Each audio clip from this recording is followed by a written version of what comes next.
Mm-hmm. It's like a garden. It's a garden. Mm-hmm. Tell me more about the garden. There's vines and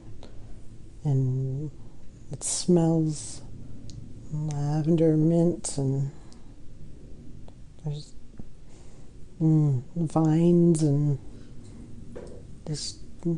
It's like paradise. And what does it smell like?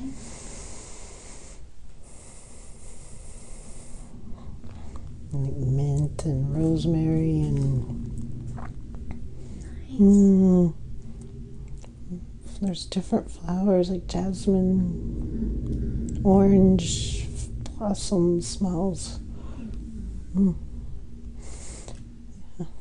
That's very good. And can you see what's around the garden if you were to zoom out a little bit and look from a higher perspective?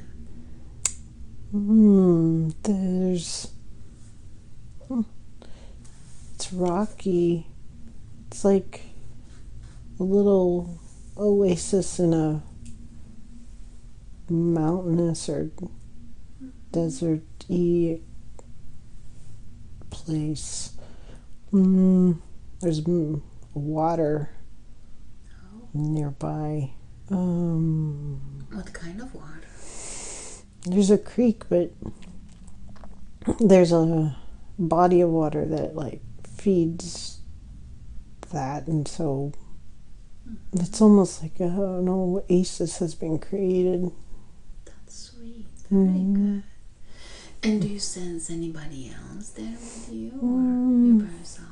I'm by myself right now. What do you seem to be doing? I take care of the garden, but it's also like a place that I meditate, or I don't speak here. Oh, how come? I may have taken a vow. A vow? What kind of vow? My silence. Like, How is this serving you? I was trying to be more connected to the universe. Part of the teaching and training is a vow of silence. Very good. Yeah. So there's probably others here, but this is my space. The garden is your space, or the place that you are? The place that I am, the garden, is, each of us have made a space that fits our needs, and mine's was a garden. Others people's that are there, their spaces are different. So everybody creates. You create your own space. And how did you create the garden? I did it myself. I could ask for help, but most of it, I felt driven to do it myself. I didn't, and after a time, I didn't want others coming in and out of my space. It's my connection. And in the center, there's like a place where I meditate, and it has candles and incense and things there. But it's all in the very center of the garden. And as you meditate and you connect, how is that like for you? It was hard at first. It was hard to be that alone with myself. But now I'm not. I know I'm not alone. There not only as there's others there doing this, but I'm much more connected to the universe and my guides, and there's always someone with me. And how do you think connecting and meditating has helped you so far? It's I think I was looking for peace. I think I was looking to find why we're here and what we're doing. I think we're monks. We're robes. We were wearing robes. Are you a monk too? I think so. Yeah. So if you were to I have sandals on, and I've got an orange robe wrapped around me. Okay. And we come together, and it's, we do this for a certain amount of time, and we can choose to continue the vow, or we can become teachers or craftsmen or I see. Yes. And who would you teach or help? Who would you be a teacher to? Other people that come, it's Buddhists. So people come to where we are to learn or guide or So are there any other structures besides the garden? Where it's a temple. It's a mountainous area. I see. It's high. We're very high up, and it's like sometimes it feels like we're wrapped in the clouds. We're so high. And it's cool breezes, and people come here for peace. They're coming to learn. They're coming to, is it migrate? No, not my. The learn. They have journeys that they're taking. We help them find different ways to find peace. And I see. So for that you need your time alone. Yes. Your connection in the garden, in your Right. place. I can't guide someone if I'm got noise around me in my head, but I don't want to inflict my will on them. So you need time. Very good. Are you male or female? I thought at first I was like, I'm a male, but I think I'm an oddity here. I'm a female. I'm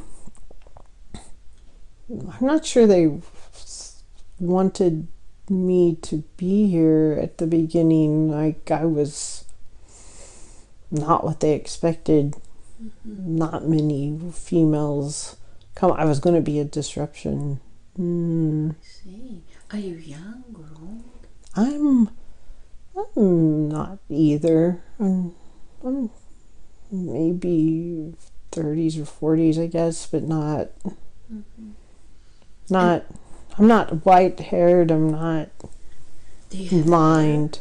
I do have hair. It's really dark.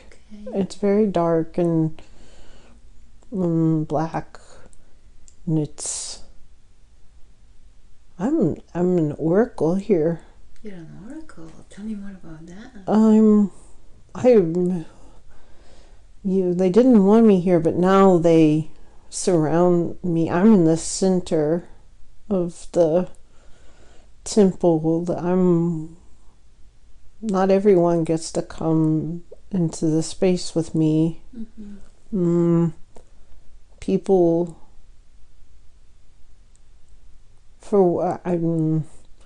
they may not like the answers they receive. They need to be ready to engage with me. And there's certain people there that help take care of me because I can go too deep and not take care of this body. I see. And do you go, when do you need to go deep, when you work with someone, or? I don't leave my space very often. Like, mentally, I go all kinds of places, but and spiritually, but like physically, I don't leave that often. So they come to you. They come to me, yes. And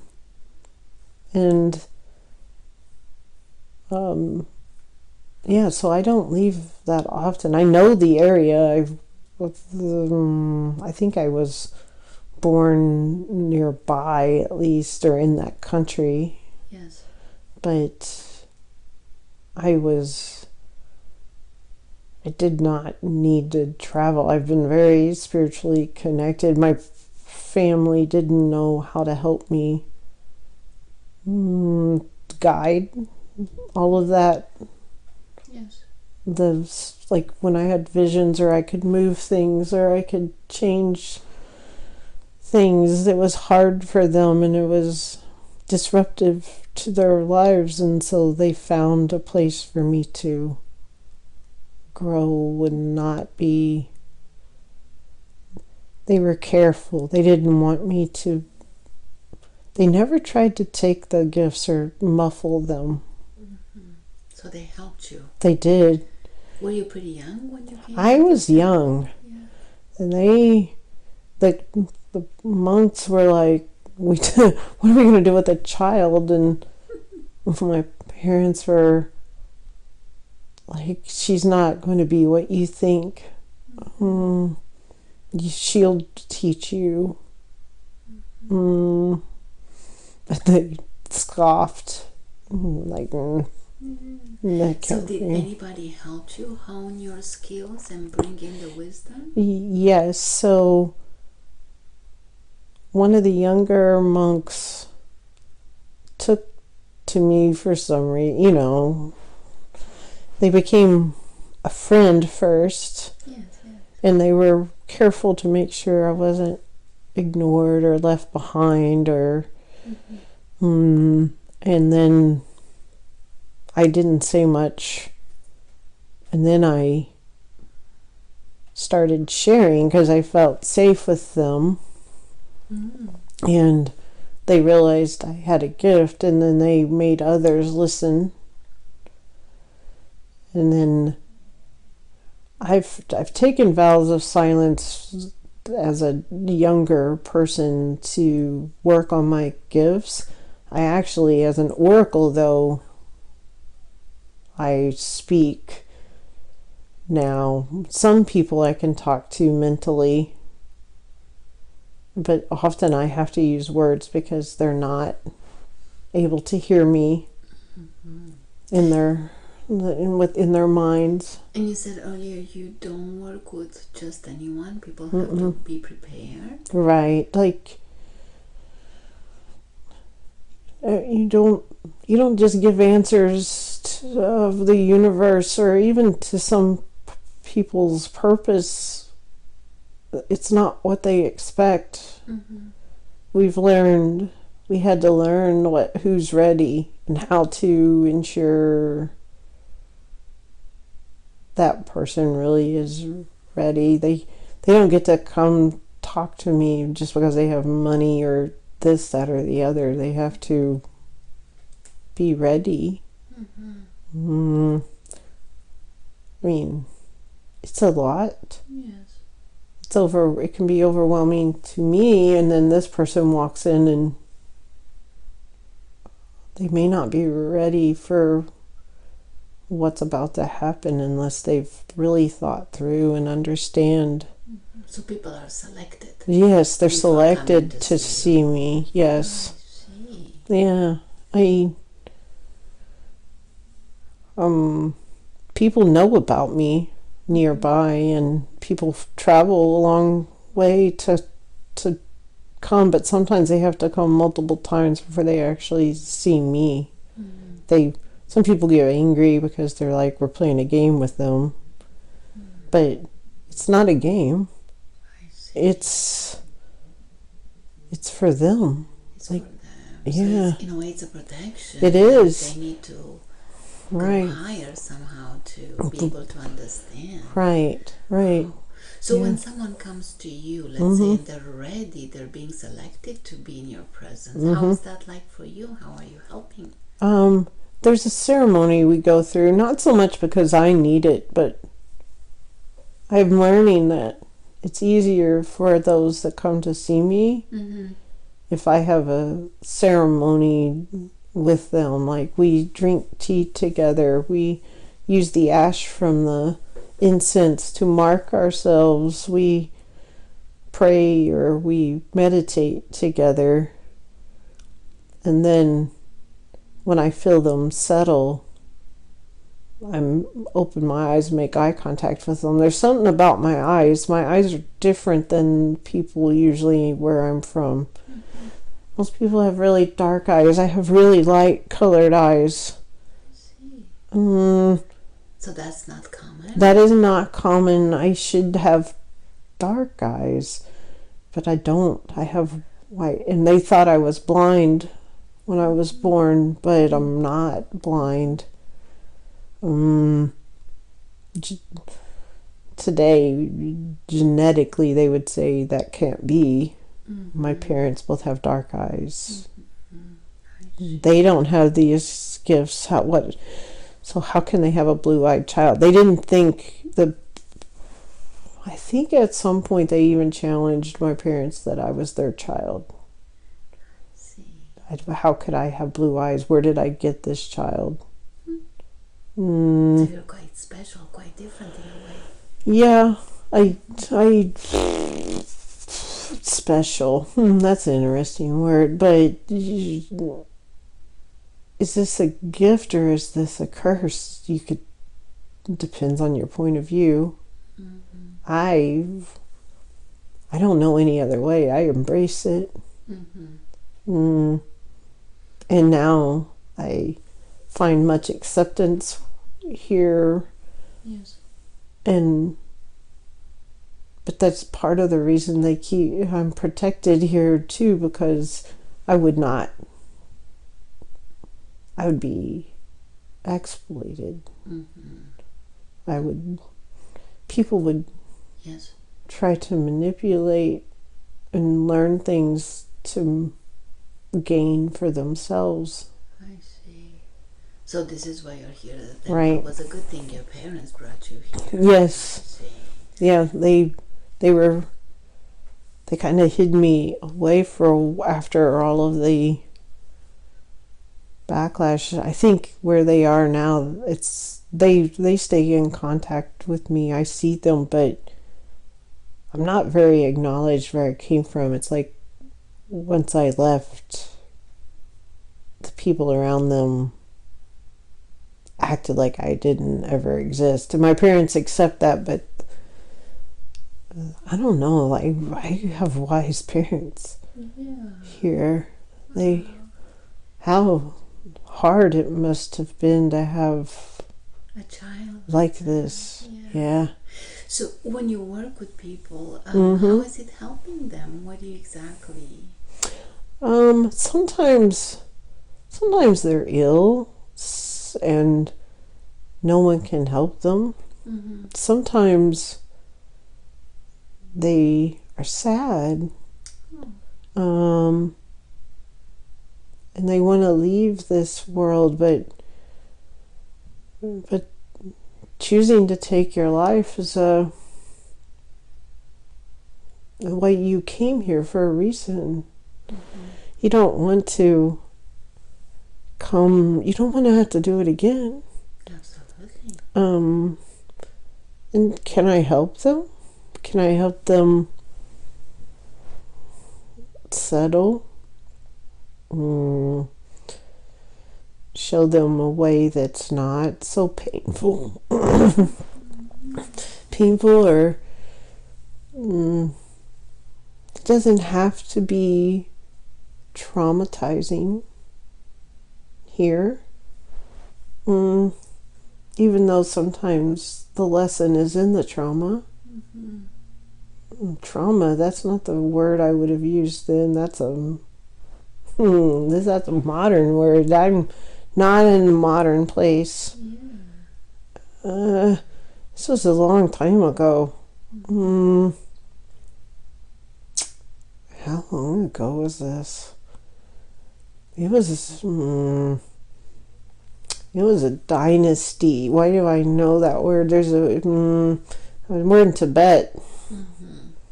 But near us was a Chinese dynasty of some sort during that time frame. The word's not coming to me. But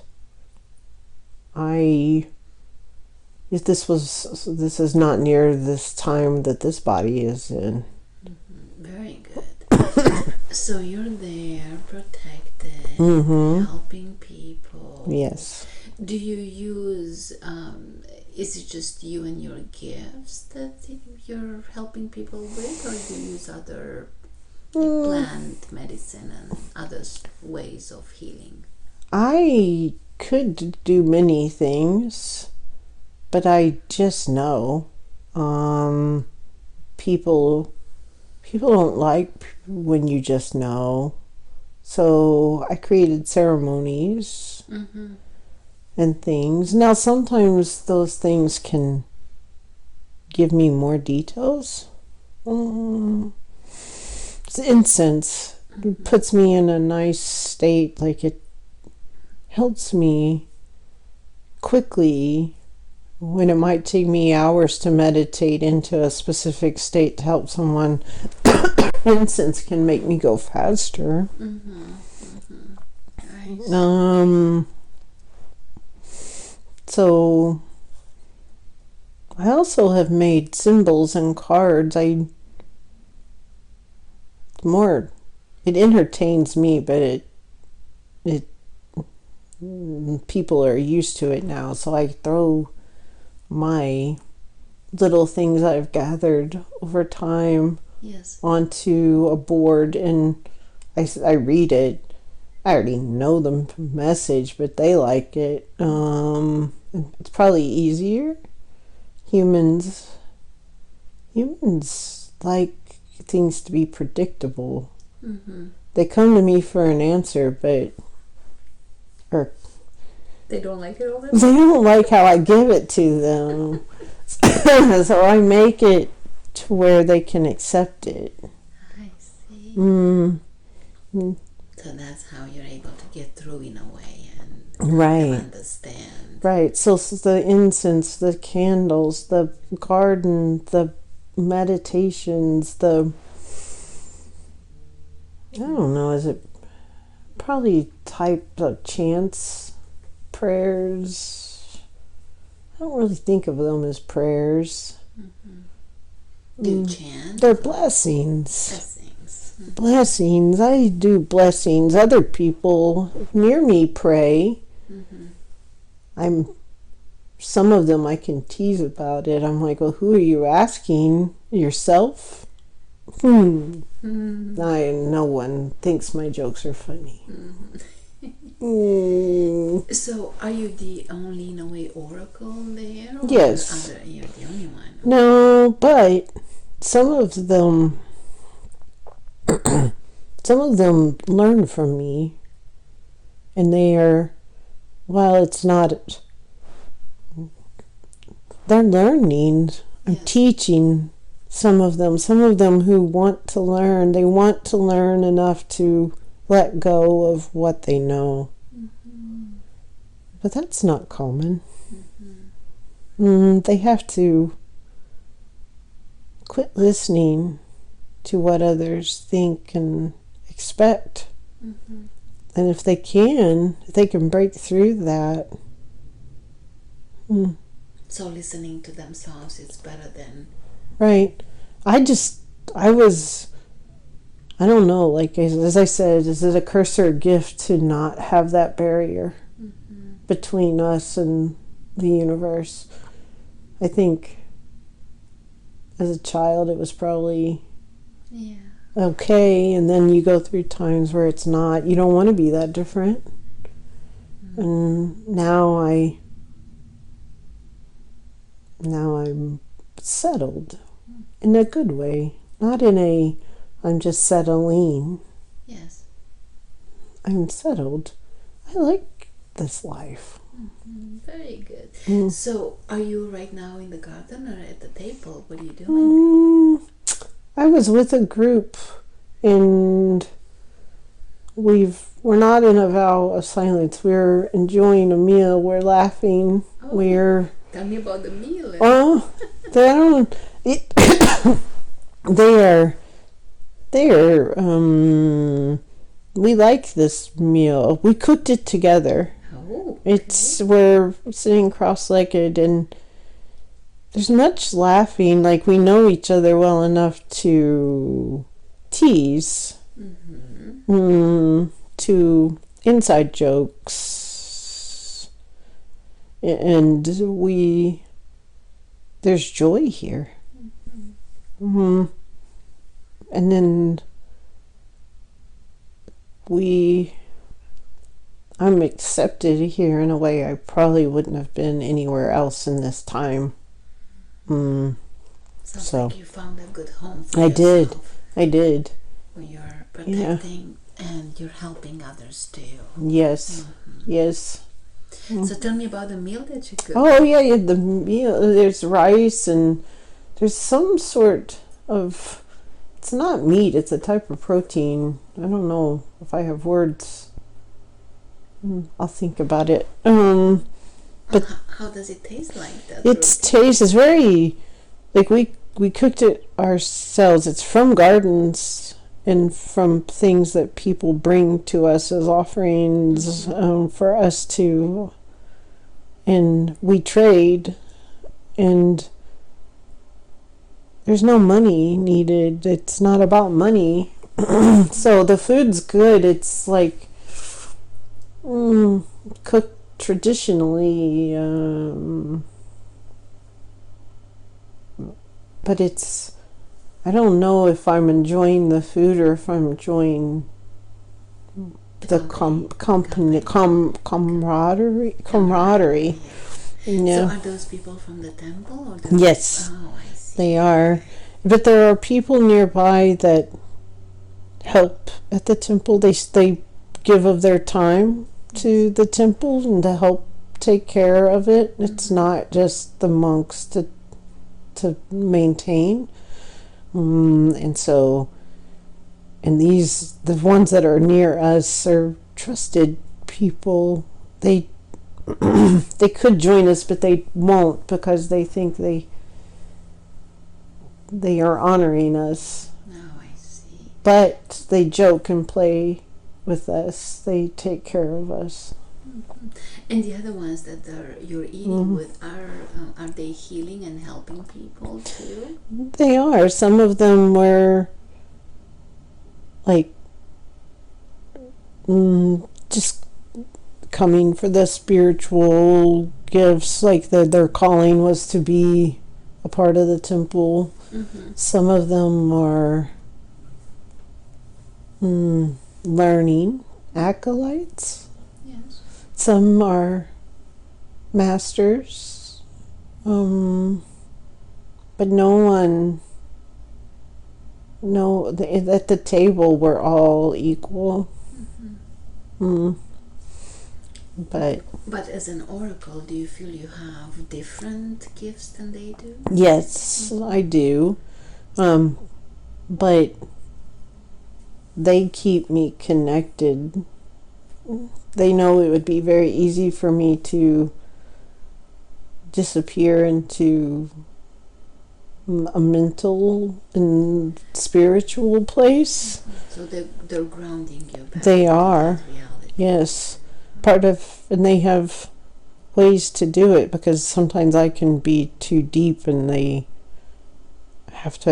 may have to get others to help bring me back out. I'm very skinny in this life, not because it's because I will forget to eat. I see. Yeah, they take care. Like part of the reason we're having this meal is they got me to leave the garden and the space that I was in, and I'm finally reconnected. Like it took hours for me to, like, I was with them and I was walking with them, but I wasn't with them, and now there's joy because they know I'm there with them, and not out in the universe somewhere. Yeah. And how is it for you when you go out in the universe? It would be easy to stay there. There's so much to learn and experience, and it's it's never ending connections and other spirits and guides and people from pasts and futures, and it's realizing it's all happening at once. It's hard to explain to people, and so it's easy to stay there. And so, but then I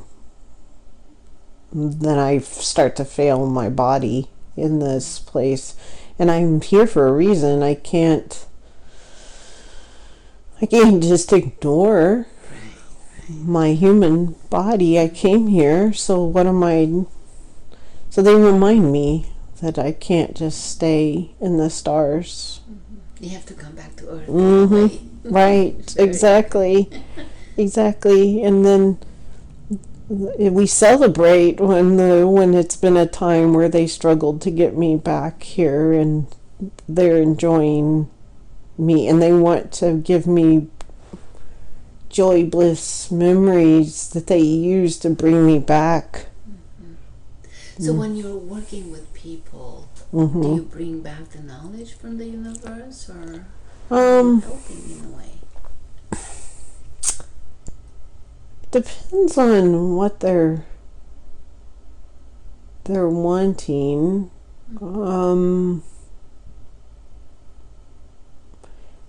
I do bring back knowledge sometimes, but I know better than to give knowledge of the universe to humans.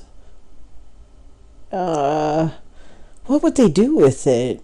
Like they're on a planet that in some ways is an experiment, so having knowledge of the universe in this body and timeline and time moment, what would that...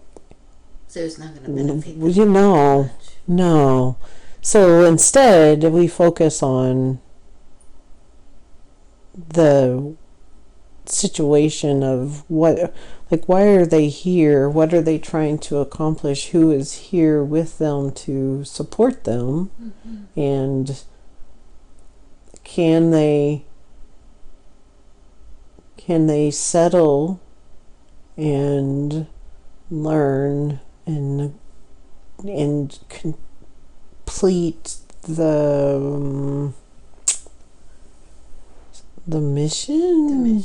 Yeah, of why they came. Yeah. So how is the planet an experiment? Well, Earth was created to give beings a place to experience humanity. And I know these things probably known, but it was a perfect place that got hit by an asteroid and introduced bacteria, so the experiment was tainted. Okay. But the people, the entities that created it decided that the experiment should continue. You don't, just because it's not going to be perfect doesn't mean you don't continue it. And so this is it's like an elementary school for spirits. They come to learn things they wouldn't learn anywhere else in the universe. I think you said emotions. They don't they come to feel great joy and pain, and then learn like what kind of person are they, what kind of spirit are they when they have great pain or great joy. If they have a traumatic experience, are they someone who folds and gives up? Are they someone who grows and gives back? So they're finding themselves yes. through those challenges in a way. Right. And so the experiment of Earth, and the reason we keep shifting and we have to change it, is when we get a group of people that get here and they decide to further hurt the Earth. Yes. Then we reset. We have to, that some of those folks have to go, and other folks that will protect the Earth come in and help. We shift. And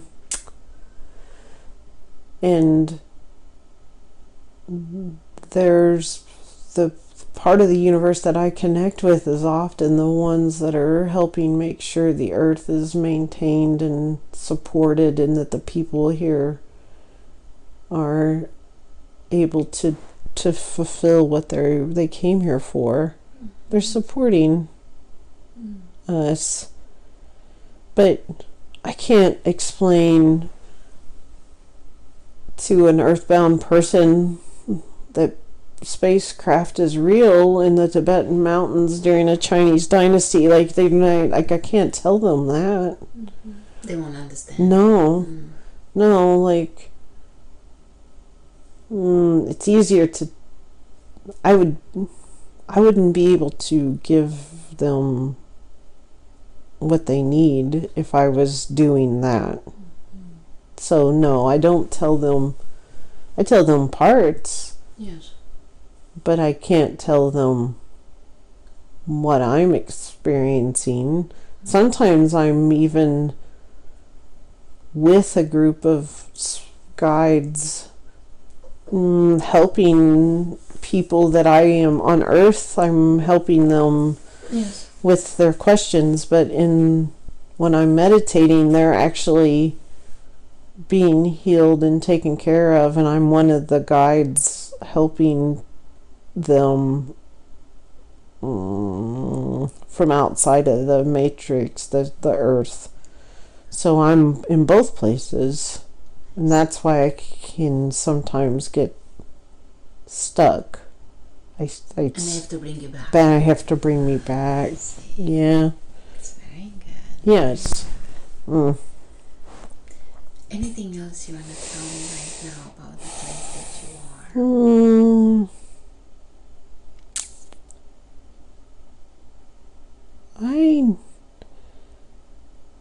I think that it's interesting. I think it's just a life that kind of blew away anything you thought was an impossibility. This particular life is like, shows you that you're not limited. It doesn't mean it's easy. It's just, and it's interesting, like, why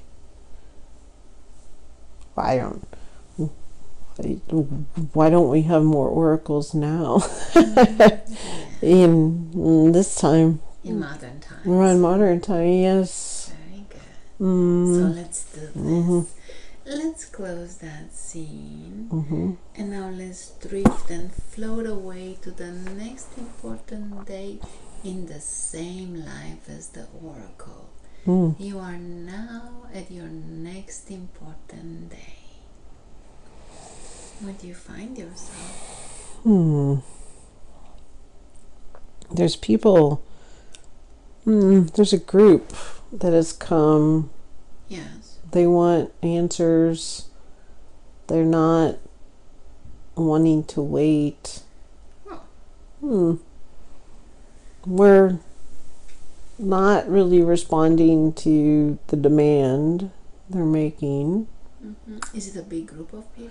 It is not a huge group, but there's it's like they either have money or power or something, and they think that they should be a priority. Right.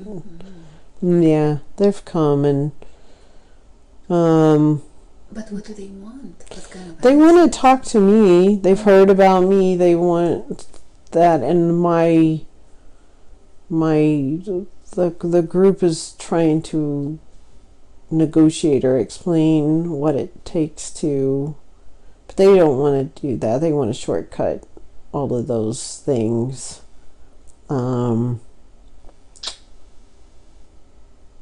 And come talk to me directly. But you said earlier, like, people are selected somehow. Right. Yeah. Right. And so they don't just get to come and demand. They need, like, why are they here? What questions do you want answers to? Like, you can't just, like, what am I supposed to tell you? What am I helping you with? I know there's something happening. I'm not, like, out involved. I'm moving through the temple to get a view of what's occurring. I'm watching it. I don't like what's happening. I feel like my friends are at risk that are trying to hold them back. How are they at risk?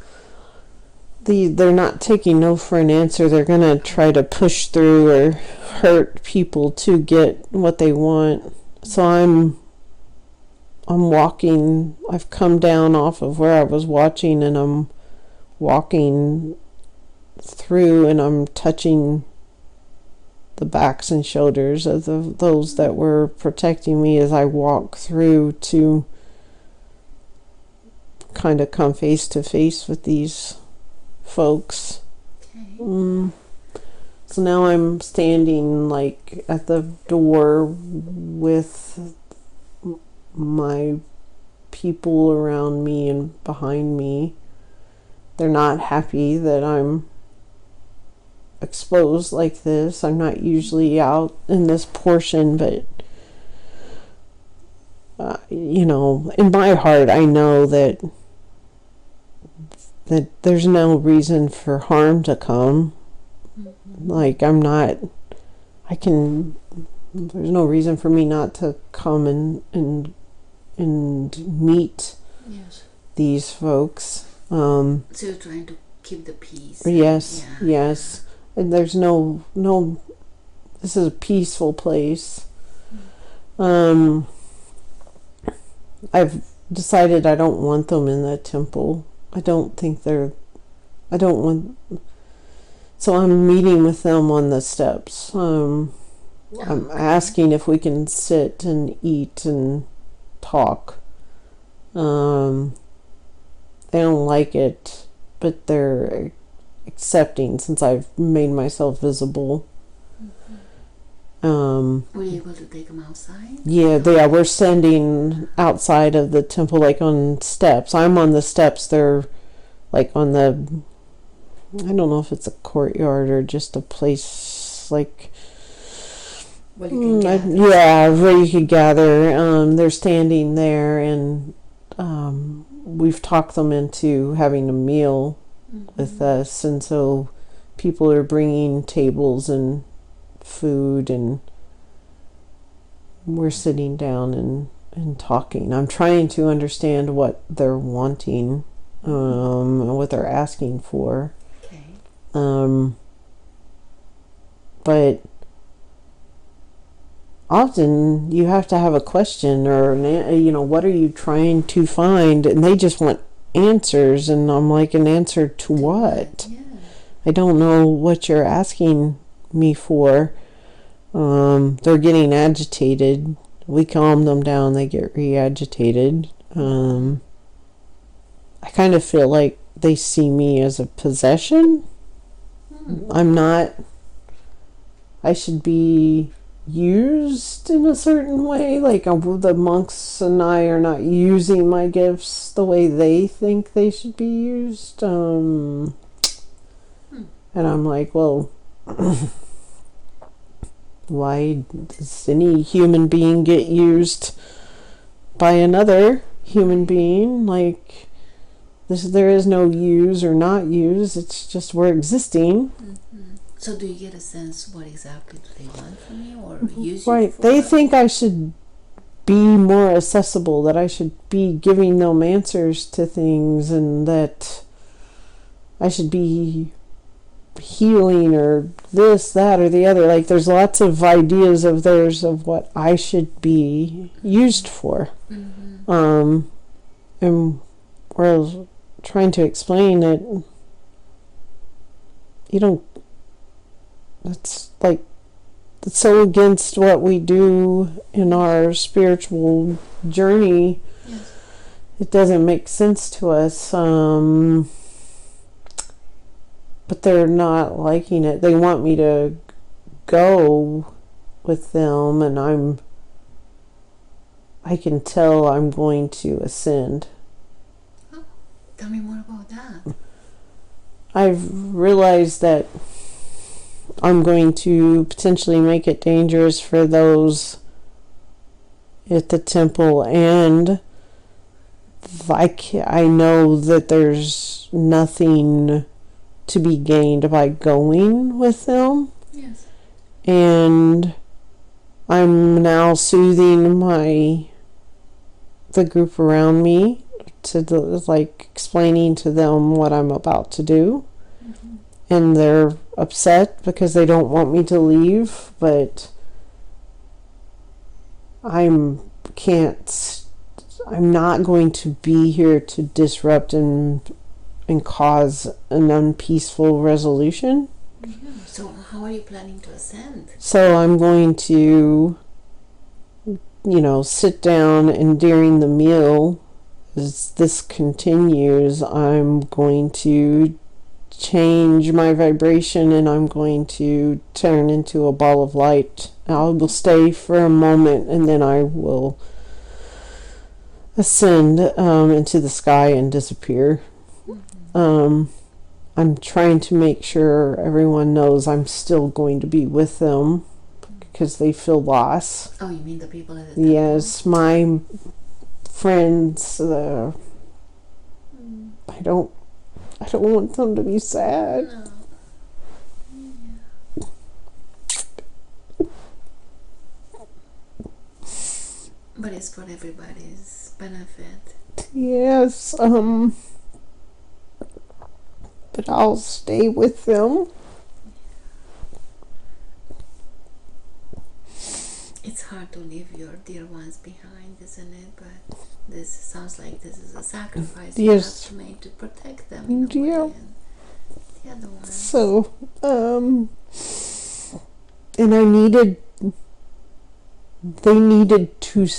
the people that have come needed to see some people don't know what they are causing. They have to destroy to know. And I will make changes, and by doing what I'm about to do, some of the people that are there that were less vocal but maybe more unsure of what was happening are going to change.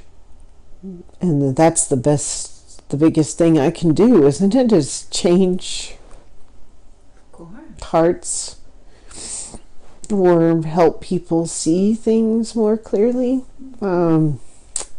So yeah, I'm preparing everyone. It won't be pain. I mean, I'm just the light source, but it doesn't feel like it was the right time, but it's the right thing. Yeah. So let's do this. Let's fast forward a little bit. And All now right. you're preparing to ascend. Mm-hmm. And tell me, how is that like for you? Well, I could have done this any time, but I had things to do and reasons for being here, and many books and stories are going to come from my existence that was needed for the earth to continue to grow and evolve and learn. The sad thing is knowing what I know is there's going to be many years in between where many of my stories are lost. But then they come back out in other ways, and it's not about that being associated to me. It's just I don't want those lessons to be lost. Yeah. But it's interesting. It's like to raise my vibration to that level. It's almost like I have to vibrate my cells apart. And it's like joy and bliss and excitement, and I have to let go of the negative emotions that hold me here. And now the people around me are starting to accept, because I will not be able to ascend if they're holding on to me. And so you have to yeah, be in that blissful energy yes, to be able to leave the body. right. I can't be in a negative emotional grieving state, and I need them to go there with me, and they can grieve when I'm gone. Yeah. Of course. And do you need to do anything in specific to bring joy? And So I'm talking to each one of them.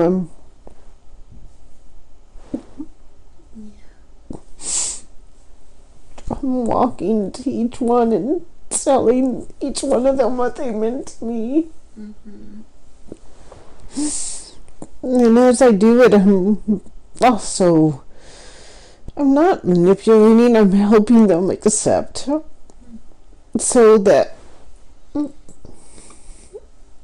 I'm sure they'll understand, as you were with them and they were with you all this time. And when I'm done, they'll help raise my vibration. They'll know what they need to do to help me do this. It's very good. Very good. And so, yeah, I'm speaking to each one, and now I'm turning, and behind me I know they're praying, and they're pushing light, goodness towards me to help me Release. Right. And so it's like, I don't know, as my vibration raises, Yes. light will start to show through on this body in certain areas.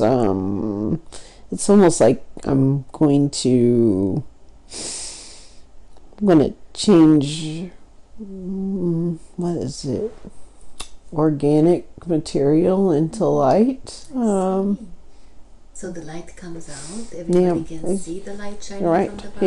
It's just coming from inside of me, and then as the body the robes will drop, and it'll just be an orb that kind of raises up into the sky, and I will hover for a few moments and change colors. It's almost like I'm remembering what it's like to be a light being, and then I kind of zoom away, and I forgot that by doing it I'm going to cause a sonic boom. I forgot that I can make. I'm going to zoom too fast, and I make a thundering noise. I think. What causes the sonic boom? It's because I'm going faster than the Earth's the experiment than it can handle, and so I'm going to kind of go faster than what they expect, and I'm going to be at a different light frequency, and so it's going to make sort of a thundering boom as I leave. It's enough to get the people across the table to go, and would they be scared? They will be a bit scared.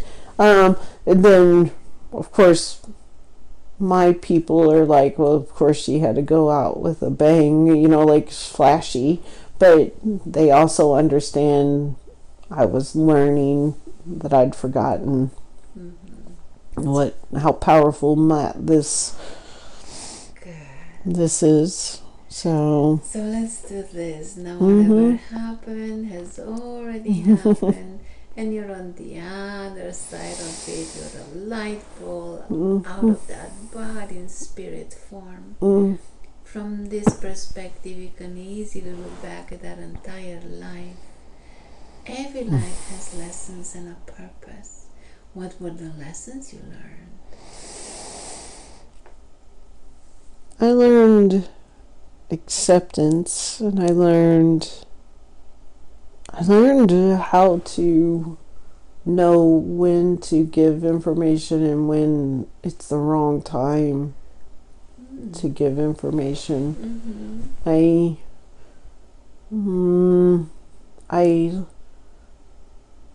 learned,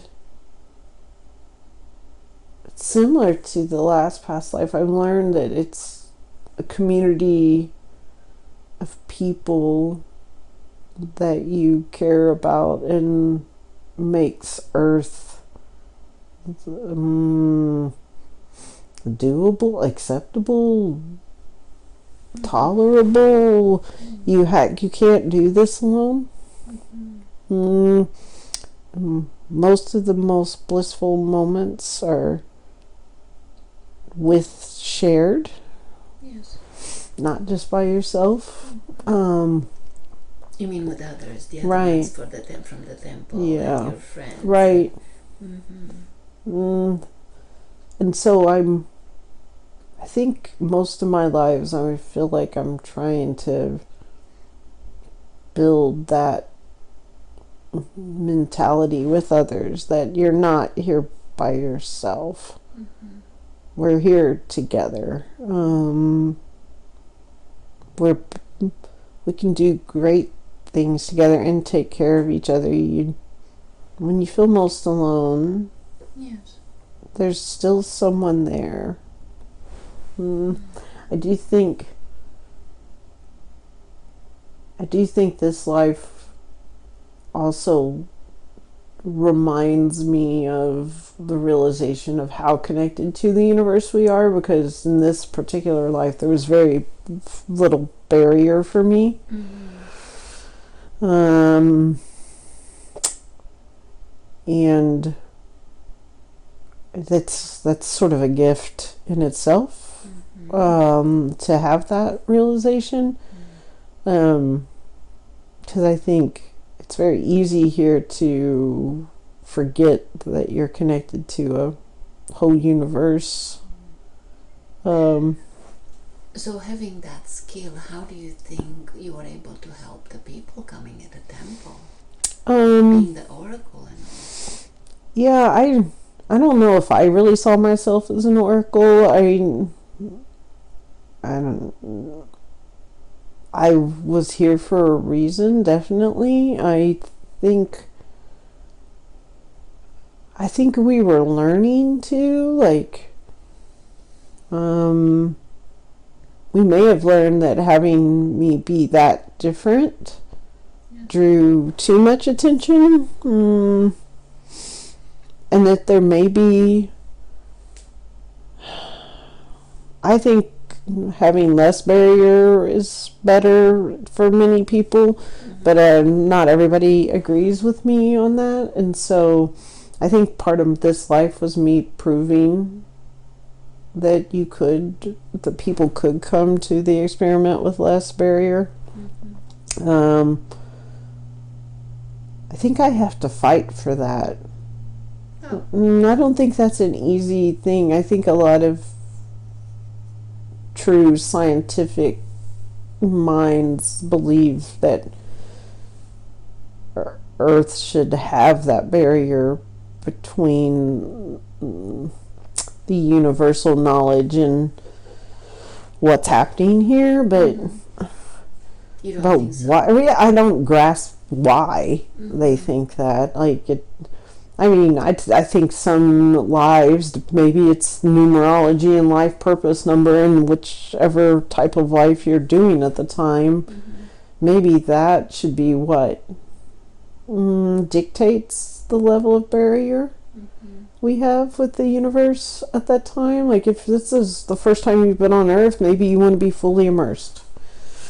But if you've been here before and you're here to support others and you're making a choice to be here, why? I don't understand why we would put so many barriers in place. So what would be a perfect scenario for you from your perspective? I think we have to have awareness of we're more than just this Earth being. I think it's okay for people to believe in a little bit of magic.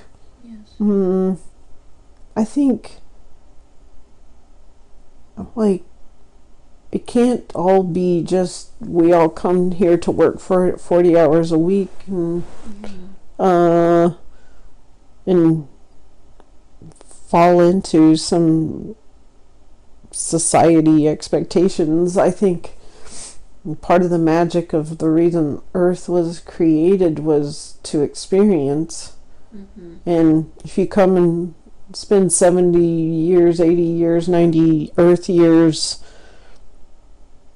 doing a pattern, what did you learn from that? Like, what's magical about that? So you don't want it to be so repetitive. Right. Like, I don't understand why a spirit would want to do that.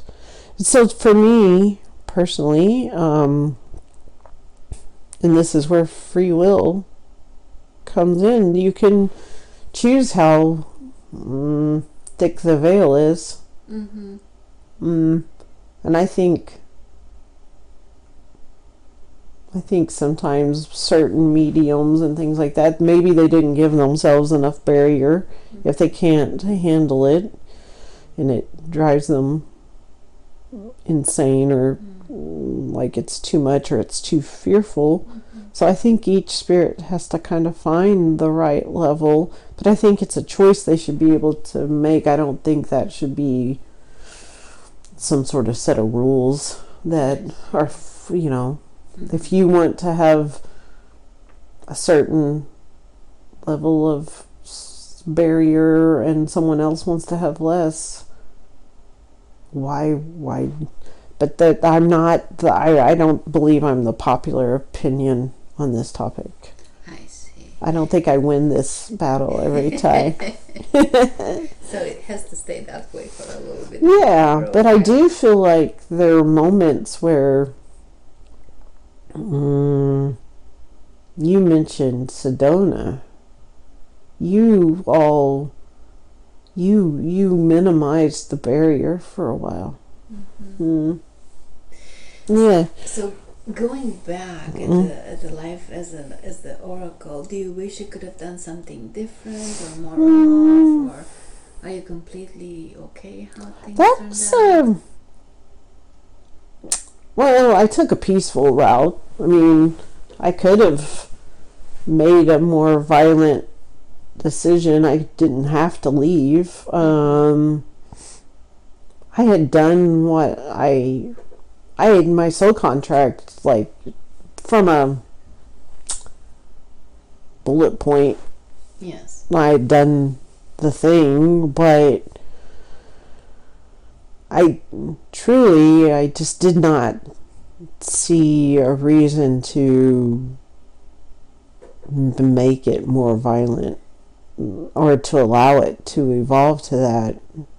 I would make the same decision again. And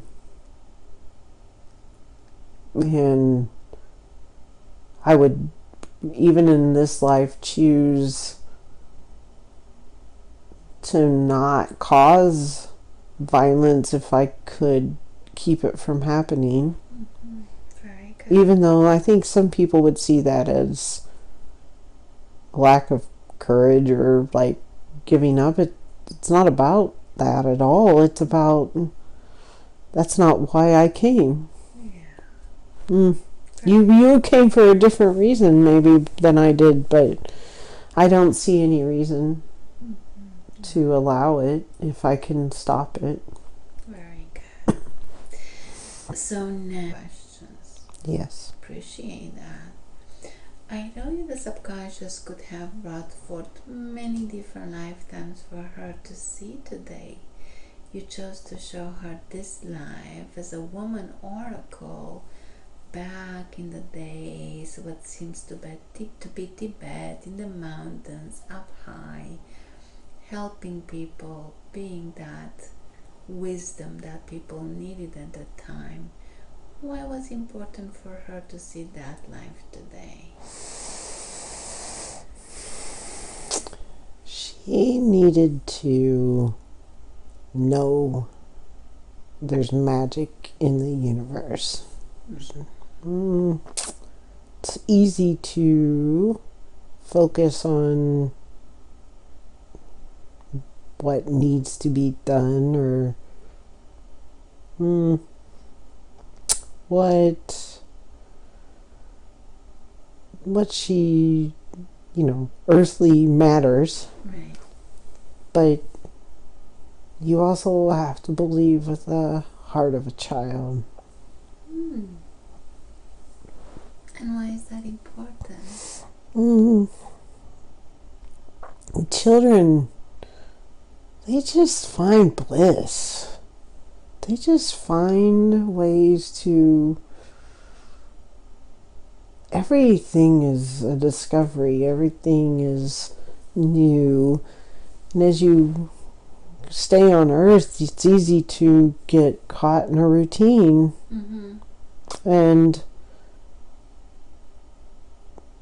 part of the reason for showing this life was that she knows that routine can be broken. And how is it blending in the current life situation? Talking about routine and... She's using a lot more of her gifts than she used to. I think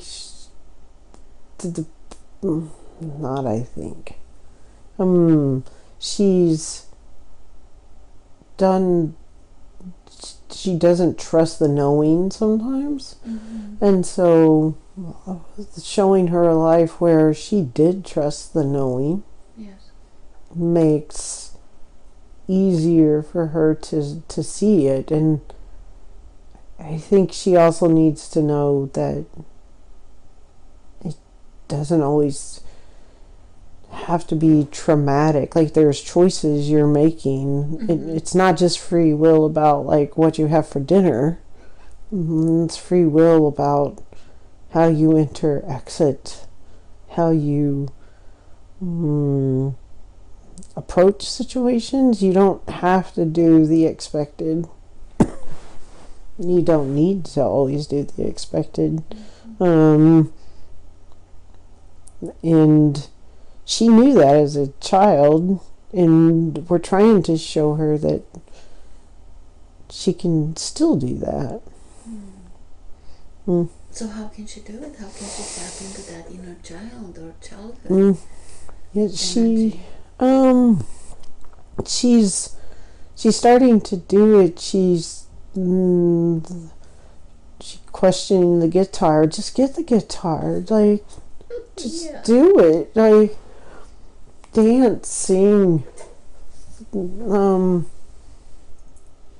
just because it's Thursday afternoon doesn't mean you have to go to a meeting. You could just go pick a flower. Doesn't have to be big. Play hooky. Yes. I see.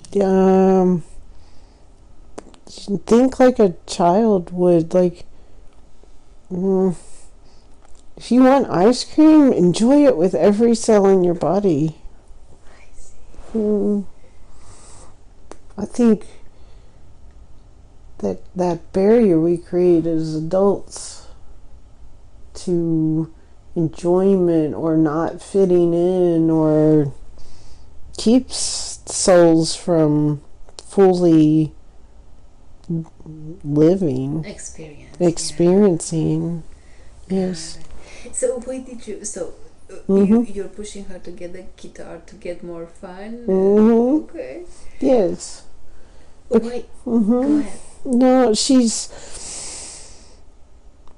better at it than some that are around her, but this is important for her. She's the more she can do this, the more what she's wanting to experience and see magic, and she's learning that coincidences are not coincidences, and she looks for the signs now. Yes. But she wasn't, and we want her to keep doing that. We want part of the reason she drank, I think, the sodas and things like that is it was just a little rebellion. I see. And that she could make that choice, but that's not the only rebellion. You can rebel against any of this you want to. Right. And so I think we were, the idea was to give her, like, let her accept those little rebellions, and maybe we can get her to really rebel. I see. Let loose and go wild in a way. Right. Okay. Exactly. Why did you start that life in the garden when she was taking a vow of silence? She was meditating. Why start there? What was the message from that? So she's in her head. She's got this view of a paradise of like what you could have here on Earth, and she makes things grow. She's got plants everywhere, and then she quits. She'll stop. She'll put it all away, and like sequester herself away from it all. And but she can have that garden wherever she goes. She doesn't, and I think I don't know if is it self-preservation? Like in this life, it's very easy to do what's expected. And growing a garden in the middle of the desert, which is she's done now. Yes. It's not expected, and people question her about it, and the more they question it, the more they take the magic away for her. And we need her to not let questions and judgment siphon that magic away. Yes. So the magic is important. Yes. Are you helping her with growing the flowers and everything? Yes. She forgets. She'll go for we have to work really hard to keep the plants in the house alive right now, because she'll take care of them, and then she forgets for 10 days that she needs to do it, and it's part of her grounding. Yes.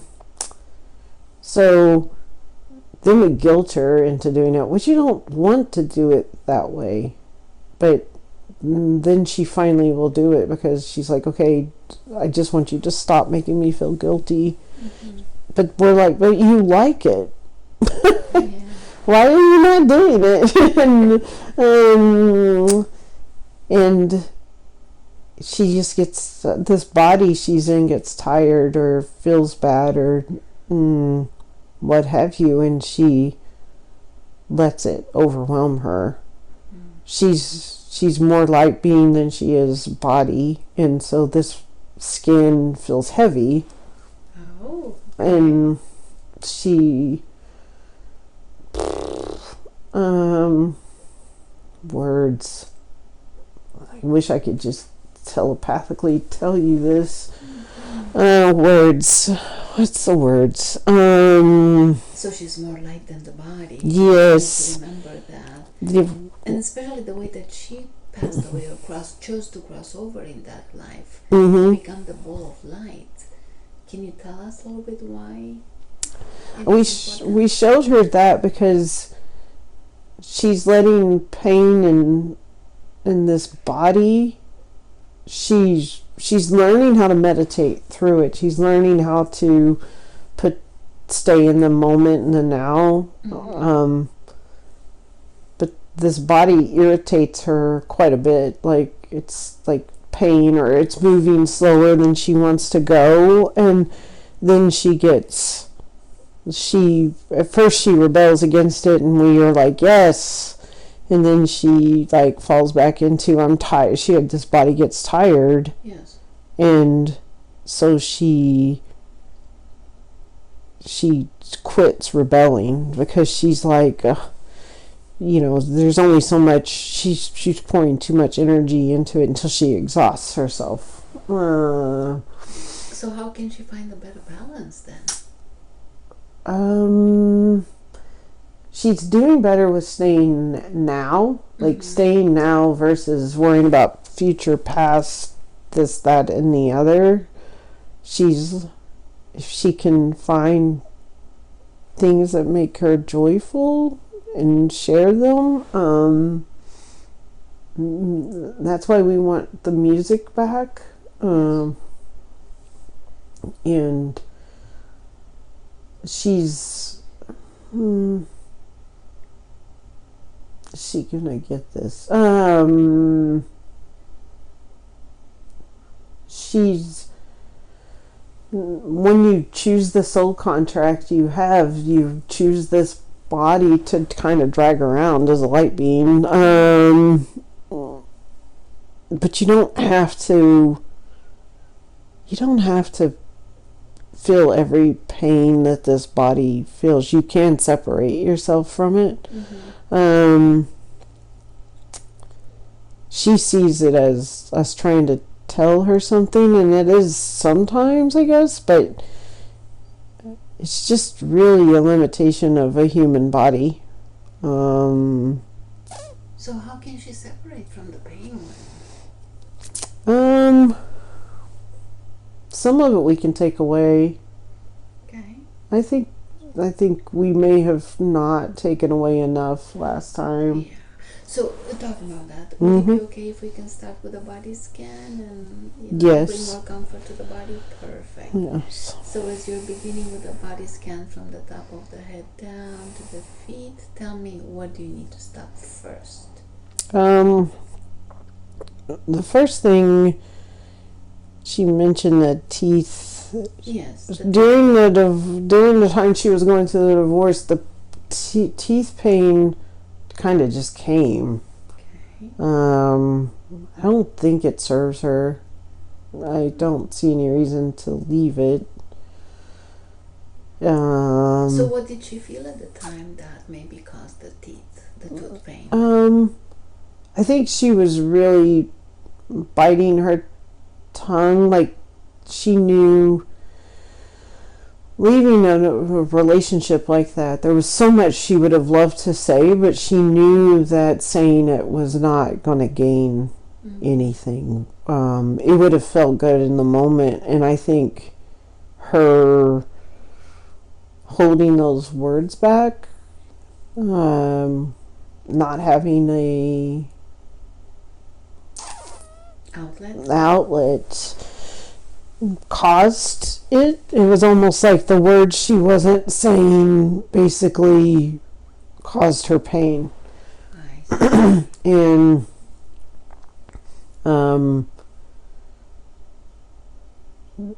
I think she has healthier ways of dealing with it. She was not wrong. Saying the words wouldn't have solved anything, but she also doesn't have to hold everything.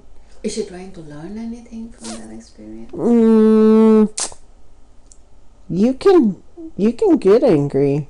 You can be sad. You can do all of those things. I think she worries a little too much about sharing those types of things. Like, she holds them in versus I don't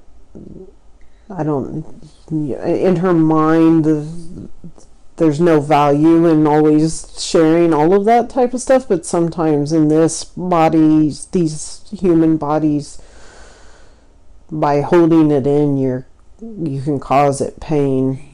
Yeah. So so what can you do to help with this? well, we can take away the tooth pain. There's nothing that really is benefiting from it, and she's not learning anything new from it at this point, so it's just been something that has lingered, and there's really no... So it ran its course. It's ran its course, exactly. There's no reason to continue it. And she's found healthier ways to say the words that she wants to say without just causing, for distraction. Right, distraction. Yeah. So how are you taking the pain away from it? Well, it'll probably it's like nerves, I guess, in this body. There's nerve pain, and it's like basically we made her bottom teeth. It's almost like we had raised the vibration on her bottom teeth to hold those words too high, and then the rest of this human body could handle, and so we were causing nerve pain.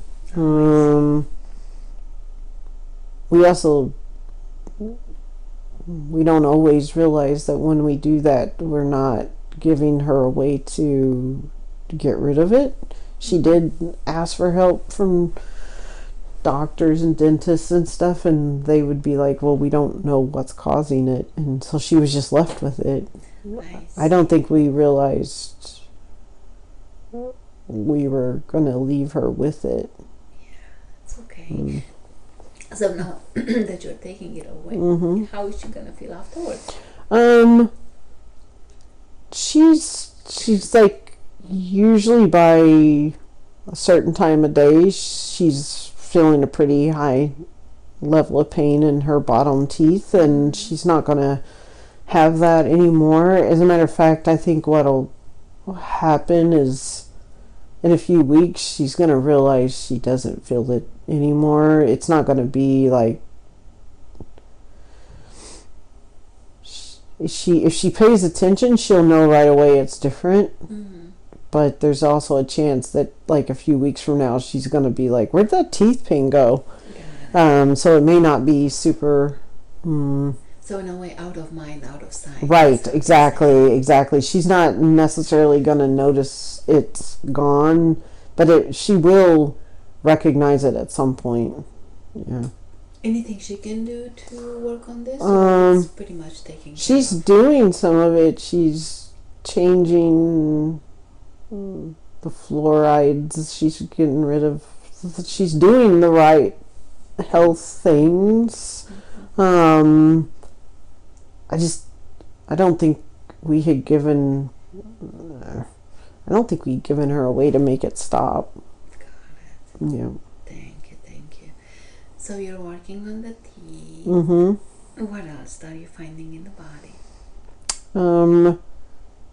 She's had a cold, and she's had that lingering cough. Oh yeah. What's that all about?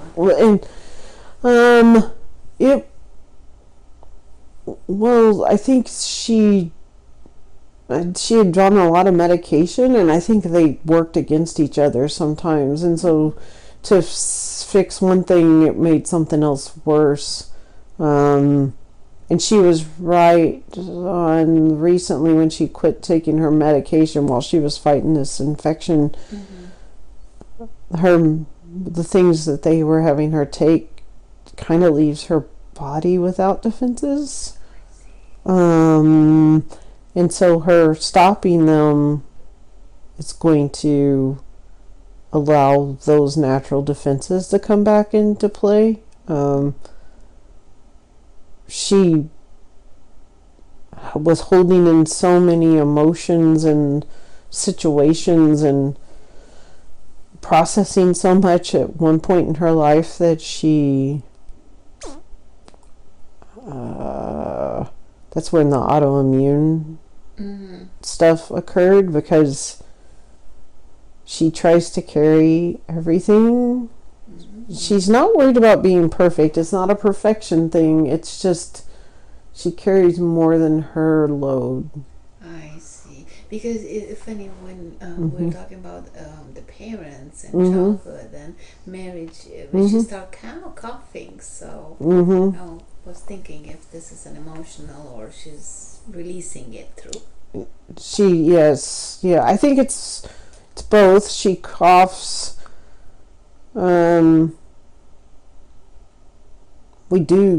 You picked up on the coughing as like when she's struggling with the topic, she'll cough to stop that topic. But also, she's been having to take a lot of medications, and it's taken its toll on the, so it's a mix of things. It's not one thing. But the cough and the lung situation, we should be able to take care of that. Perfect. Thank you. And how are you doing that? How are you releasing? Where there's, it's in her lungs. There was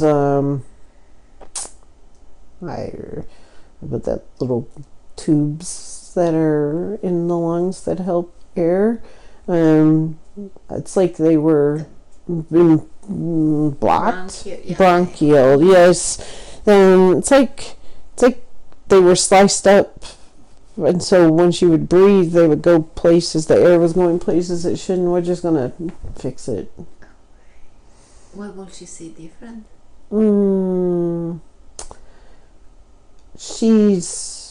When she coughs now, it's going to be really about what you were saying earlier about just the topic. It's not going to be a health thing anymore. It's going to be, if she's coughing, she's causing it. And we'll tell her that too. And the lungs, are the lungs okay? The lungs they're being healed. They're being healed. Yeah. We need her to rest this body, and like we do find that because she was unable to take always deep breaths, like we were hindering that body from resting. Sometimes we go too far.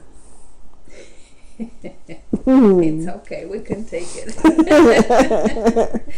Okay, so you're working on those. What about the ears, the static in her ears? Was that yeah, that is her vibration.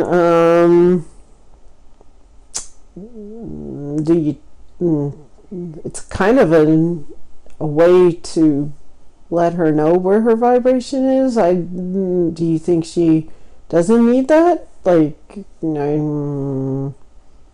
don't think we care either way on this one. These humans seem to need signs. It was a sign. Yeah. If it's not hurting her, then. So what were you trying to tell her?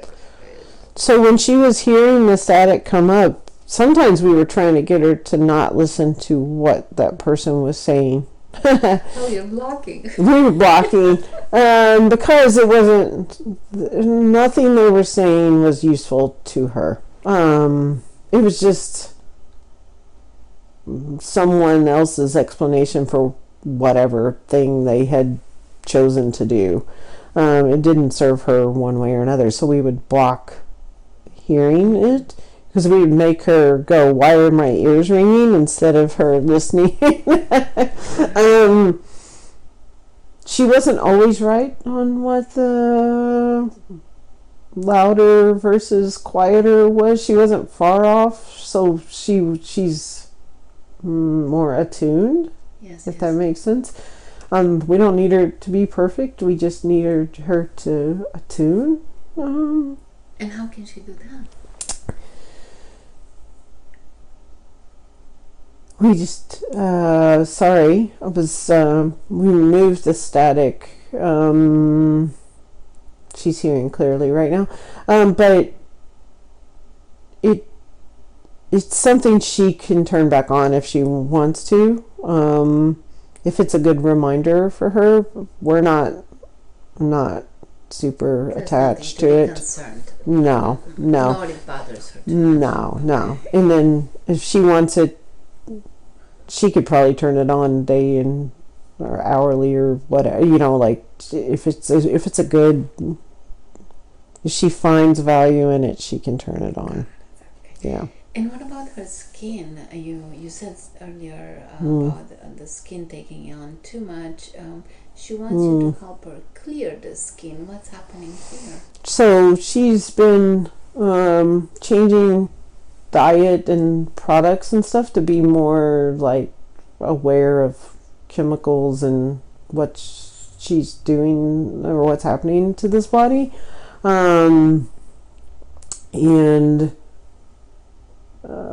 we think that's positive. It's probably helping her be more psychically aware. But these bodies, they like to be in a certain state of, she's changing more than her brain was comfortable with. And so it was making it uncomfortable for her. And it weirds people out when people of a certain age in this matrix look younger than they expect them to look. It bugs people. Oh, yeah. It throws them off. And so we were sort of trying to strike a happy medium there. Like, she doesn't really feel that way. Like, it's not something for her. I think she was doing it to make people around her more comfortable. And because she does say remove the signs of aging, so I'm thinking we can clear. I don't think. I think that people in this matrix need a shock. Yeah. Every once in a while, they need to know that they're the ones aging themselves. They don't have to age that way. That's take hot flashes or this, that, or the other. Like, you're told your whole life you're going to have them, and so then you have them. Because you're manifesting. Right. I see. So she's learning that she doesn't have to do it that way. So we can, it's the skin, that's going to take a little, it'll slowly come. She may be a little discomforting or uncomfortable for a little bit, but she's like within a week or so, she needs to keep drinking the water and doing what she's doing. She's not doing anything wrong. The products, the research she's doing, she's on the right track. She just... Can you also help with clearing the skin? We can. I will... so we'll start that now. And we may... If she trusts... She's got to trust what we put in front of her. We may have some things that we need her to get to help us, but we can take away some signs of the aging and clear the skin. Clear the skin. Yes. Thank you. We'll work on that right now. Appreciate that. Can I still ask questions? Yes. Okay. perfect. Yeah. So we got the ears, the skin. What about the eyesight? She wants that to be corrected. Mm-hmm. Yeah, we think we should correct that. I don't think she wanted to see clearly. She's one of her mechanisms to manage life here is to get super focused on what's directly in front of her, and she kind of cuts off vision of other things to maintain that focus, which is a pretty impressive skill, but she took it a bit far by impacting her own eyesight, because one of the ways you can manage what you're focused on and seeing is making other things unclear.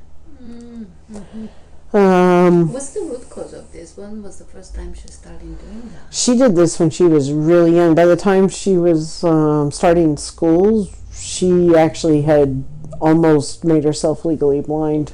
What was going on at the time in her life?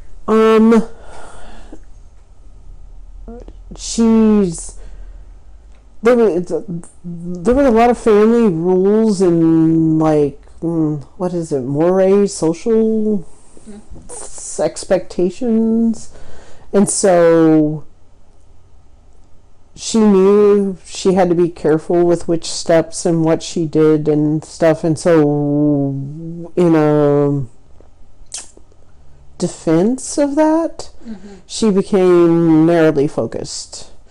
So she would read a book for 6 hours. She would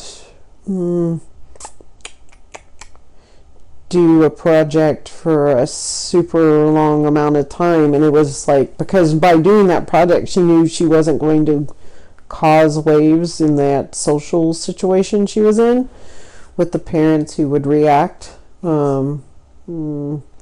because it was not always super mentally, emotionally safe for her. So she was trying to diffuse, yes, and find her calm and peace. Right. So she, in her effort to find peace, she basically became hyper-focused, and part of her method of doing that was she took away part of her own sight.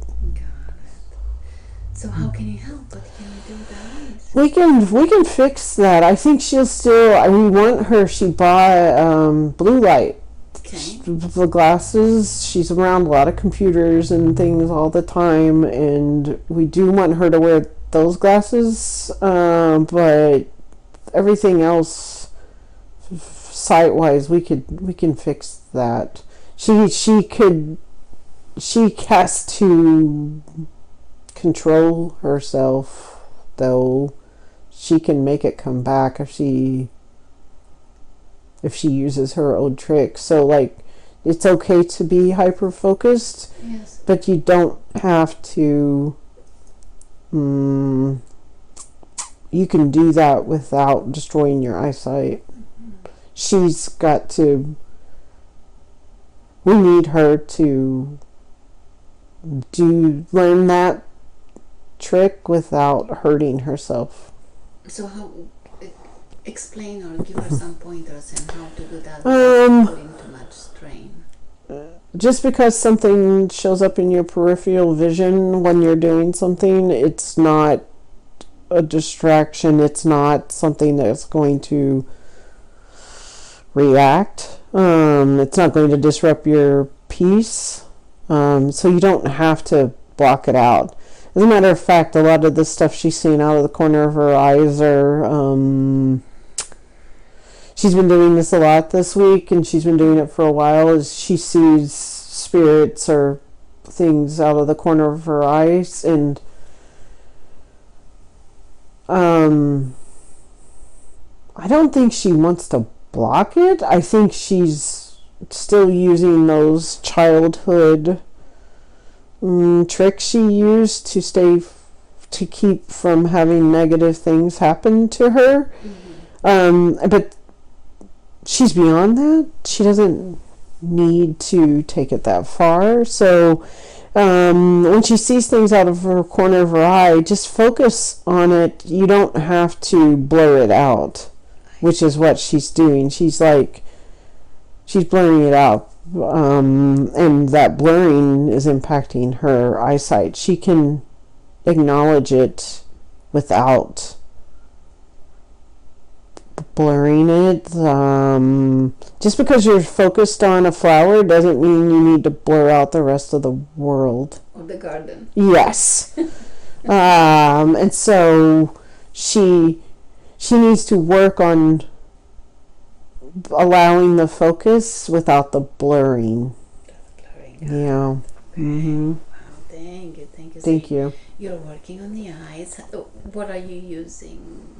How are you?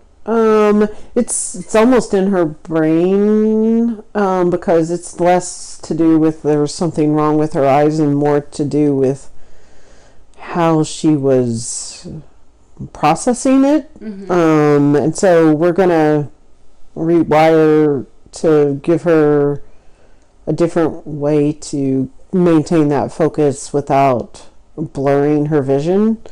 And so we're working in her brain. Thank you. And the arthritis, the rheumatoid arthritis, last time she wasn't quite ready, and you said that it's still, she needs time. Can you help today? We can. We don't want her to go back on the medication. Please. And it's cleared out of her body right now, and I think she was acknowledging that this body felt a lot recently. It's a lot of years of medication for this body to expel. We're gonna help try to get rid of some of it, but as far as the RA, the last time she wasn't ready to take these steps. Like, she wouldn't have went off the medication last time she was here. Oh, I see. She would have, once she walked away, she would have been like, well, the doctor put me on it, I should take it. Now she's already disconnected from it. She did a little cold turkey. It's not the easy route,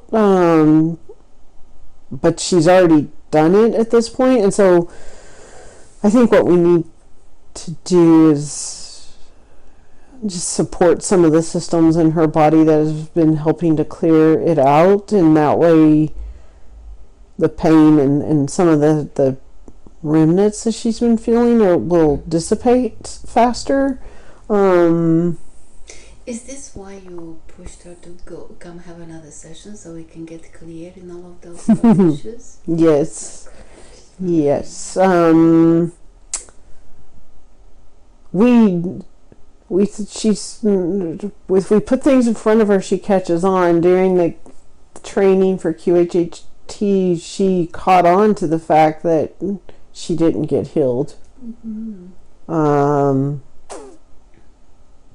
And then she's listening to Dolores Cannon and others say, you can get healed. So we made her question why she wasn't healed. What was the root cause again? The lesson that she was trying to learn from this? The lesson from it wasn't quite what she was thinking. It's not far off, but she's smart enough to hurt herself, if that makes sense.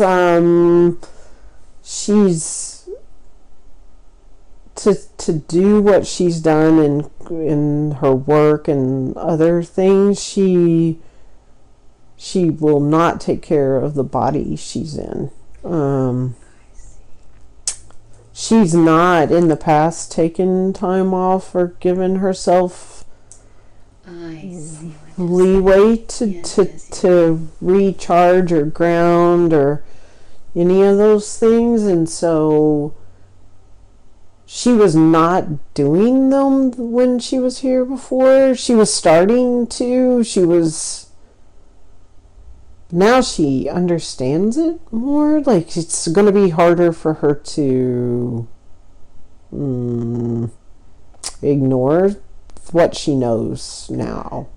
And so it's a good propeller to keep her on the right track. Right. And now we don't think she's being served by it as much now, because it's actually distracting her from what she's learning and doing.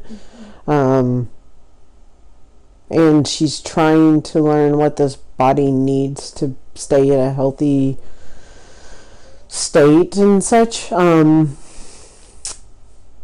you're helping. Yes. You're healing this for her. Yeah, and because of weight and other things, food has become an enemy for her to an extent, because it's like every bite she questions, like, is it good for me? Is it not? Am I not gonna lose weight? It's like, so food has become like an enemy.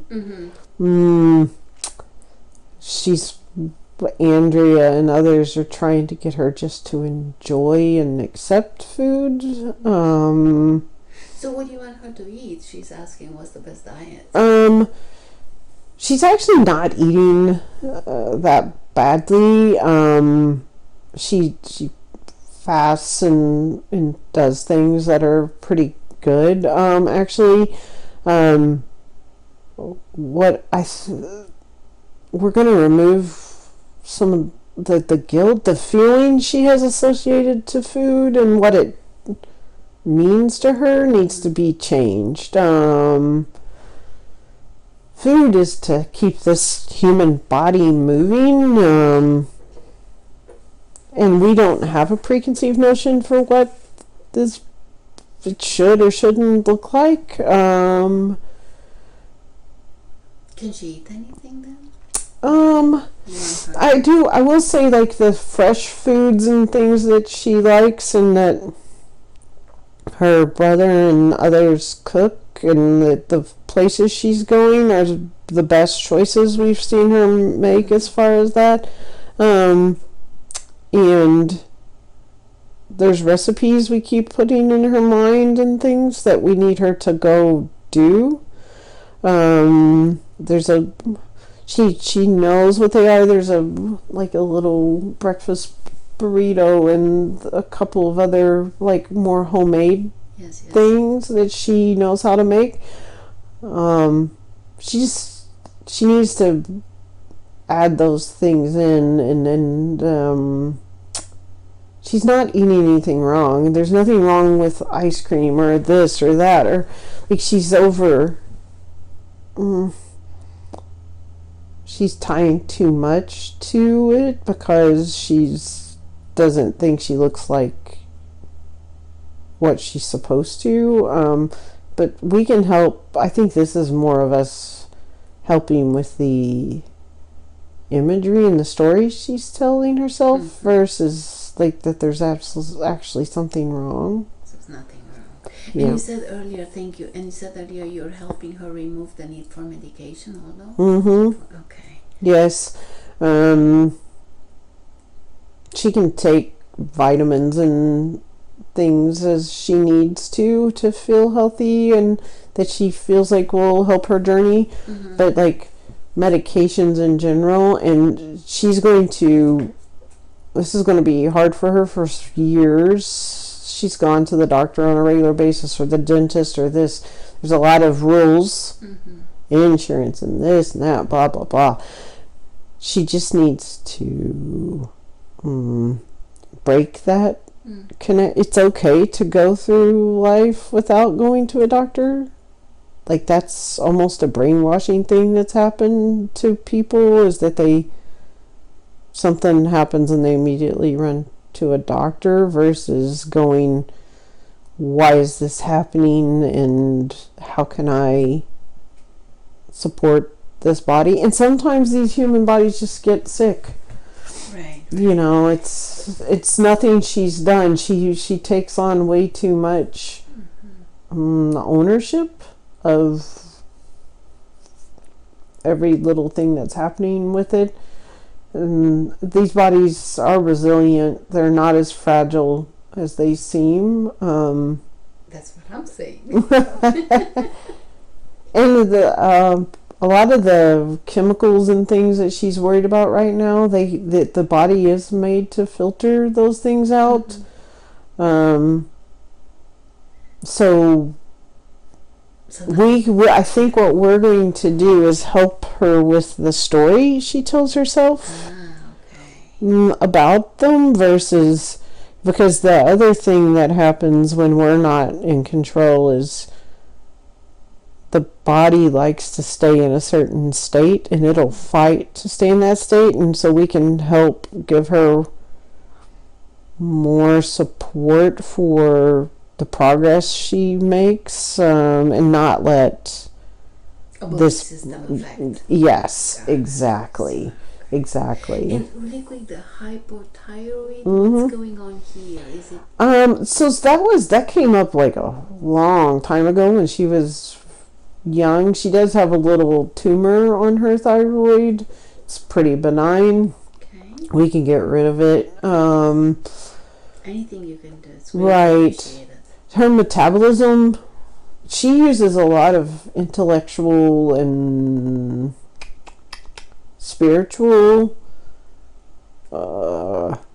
even when she's not really realizing it, she uses a lot of energy.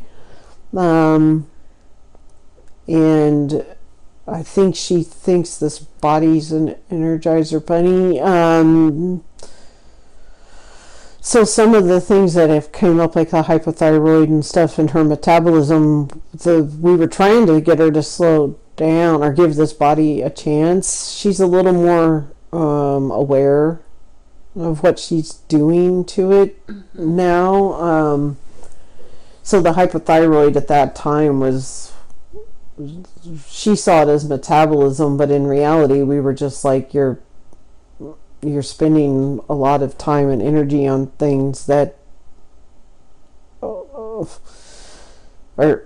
zapping your energy, and we were trying to like do something else, but I don't think we ever really got that one. I think we forgot we had done it. So by helping her with the hypothyroid, will this improve her energy and metabolism? It will, because right now part of the reason she drinks the caffeine and the sodas, and there's a lot of enjoyment from that, is she's trying to break through that metabolism barrier, and so we can fix the tumor. We can refix that to make it to where she has more natural energy, but she still has to rest this body. Right, slow down and rest. Right. So that Yeah. was the message. Yeah. I see what you're saying. Yeah. So what about her job? Speaking of slow down and rest, should she continue until they release her, or what do you want? She could choose to go, but there's nothing wrong with waiting until they release her. She's put it into the universe that her boss, he's not going to want to let her go. He actually enjoys having her on the team, but he also has goals and challenges, and with her and telling him it's okay, Yes. he'll probably take her up on that, and it's probably not going to be super long into the next year, but it also gives her a level of security, and because she'll have a severance package and things like that. So we do feel like it's just a short amount of time, but she can't do QHHT on a regular basis, and there's not enough time, and she would put this body into a bad state again, Right, trying right. to do that. So, do you want her to take more action to end the world? The next time he asks her if it's okay, she needs to tell him yes. He's checking with her because he doesn't really want to do it, but it's easier when someone acknowledges it and accepts it. And so they're negotiating. This was a soul contract between the two of them. He's not going to. It's going to be hard because he likes having her there. Right. She gives him insights that he acts like he's ignoring, but then he uses. That's sort of a human thing to do, but and she's learned that about him, that she kind of can say something to him, and then a few days or hours or a week later, she'll see him using the information she gave him, and she thinks it's funny, and he knows she knows, and so they're silly. They're just silly. But she needed this boss at this time, so this is part of his whole contract, is to help her with this. This isn't, of course, he has many other things to do and be, but this was part of the contract between the two of them. What would you say is her life purpose? I think that's a harder question for her than it might be for others. She changes. She adapts pretty quickly. She can. She calls it shifting timelines. She thinks it's funny when she opens her purse and all of her cards and things in her purse are in different locations, and she knows she shifted. Her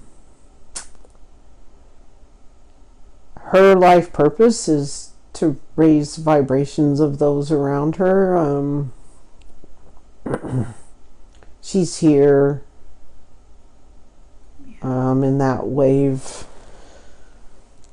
because we need more of a shift right now. Like, right. So, like, the ultimate life purpose is the vibrations, but she also reminds people that there's magic.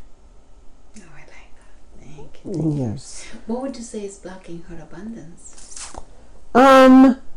She's doing really well, actually, with her mental and manifest, the things she's learning, the things she's the teachers she's choosing to listen to, Dolores and Esther and Abraham, and the ones she's choosing resonate with her. She's also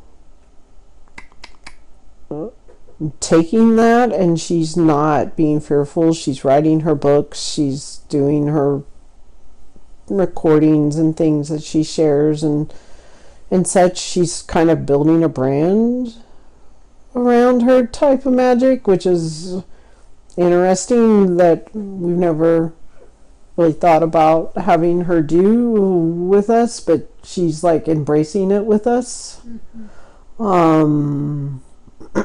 But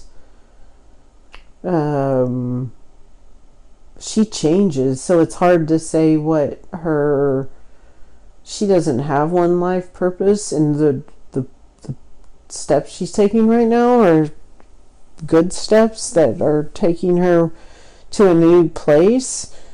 So is she right on the spiritual path? Sorry. Yes, okay. She is, and she's going to keep going. Like, she's a teacher. Well, she's still an oracle, but she tries very hard to make it palatable to the people that need her. She's right when she says she doesn't think she's came here very often, And that's why the lives she has seem sort of extraordinary. This life has been more traumatic than Oracle. The life that she's in right now has had more trauma. But it's because the people she needs to help have lived in more trauma. And if she doesn't have that experience, it's hard for her to connect to what they're experiencing. So it's the bridge. Yes, right. Because she can't just vibrate highly around them and expect them to come to her. So sometimes we need to lower to their level. Right. I mean, not level, you know what right. I'm saying. Yeah. Yes. She's reading a book, Trauma and the Soul. Yes. And she's marking it and writing all over it. And it's like she's learning about herself and what she's doing. It's teaching her to heal, but it's stuff she already knows, yes. But it's almost like it's a reminder. It's something for her to refer back to when she's not sure. And some people's, her vibration's high enough for people around her to periodically either be jealous or to question how she's doing it. And she's very much a light being. And it hurts her. Yes. And so then she kind of goes and sequesters herself for a while, and until she can like heal the wound. Yeah. We need her to be that light being, but she's learning how to be not sensitive to everything around her. She's been using AI and other things to help her, but she has we put that video in front of her. She's got angels who want to help her write these things. So how can she call up? Next time she wants to, instead of using a prompt in an AI, she should just write it on the page, and the angels will help write the answer. They're going to try to talk to her through the computer for a while, but they are trying to use her voice. They're learning. She's almost channeled them more than once now. She's not blocking them. Yes. It just takes time they're in a different realm from her, and so they're learning how to communicate. And there's not a lot of times that people ask this question or allow them this, so this is not something they're used to getting to do. Oh, okay. So she's teaching them something while they're teaching her. So can she meet her spirit guide or guardian angel? She calls them Randolph. And they're a group. It's easier in this body to think of them as one. Yes. But there's a group of them, and she's not going to be, we could, yes, she can meet them. It'll be in a dreamlike or theta state at first. She may be able to eventually see them. Yes. But they're not of this realm. So their contract is to support her here and to do what she's doing. So they're going to they're not here, if that makes sense. In this dimension. They're not in this dimension, connect. but she can connect to them. She can find them in other states, like when she's meditating, and there's a good chance she can channel their words. She may need to record herself periodically.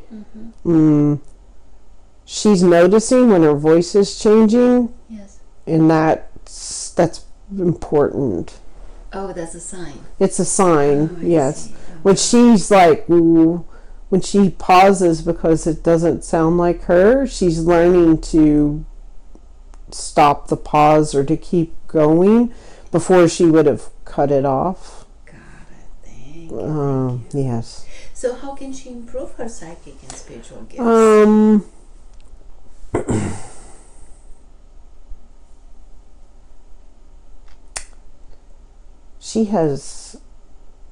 She's been making one. She's got magic around her. She's learning there is no coincidence. Yes. She's doing many of the steps we need her to do right now to do that. She needs to talk about it with the people around her more.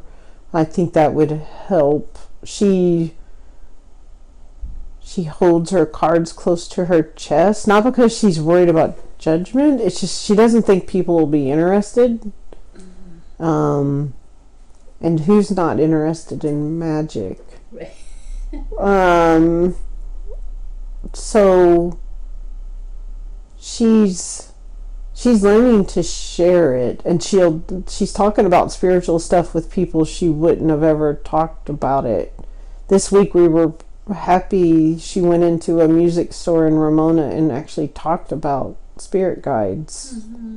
Now, why did she do that? She's probably thinking, but that's what it means to be a light worker.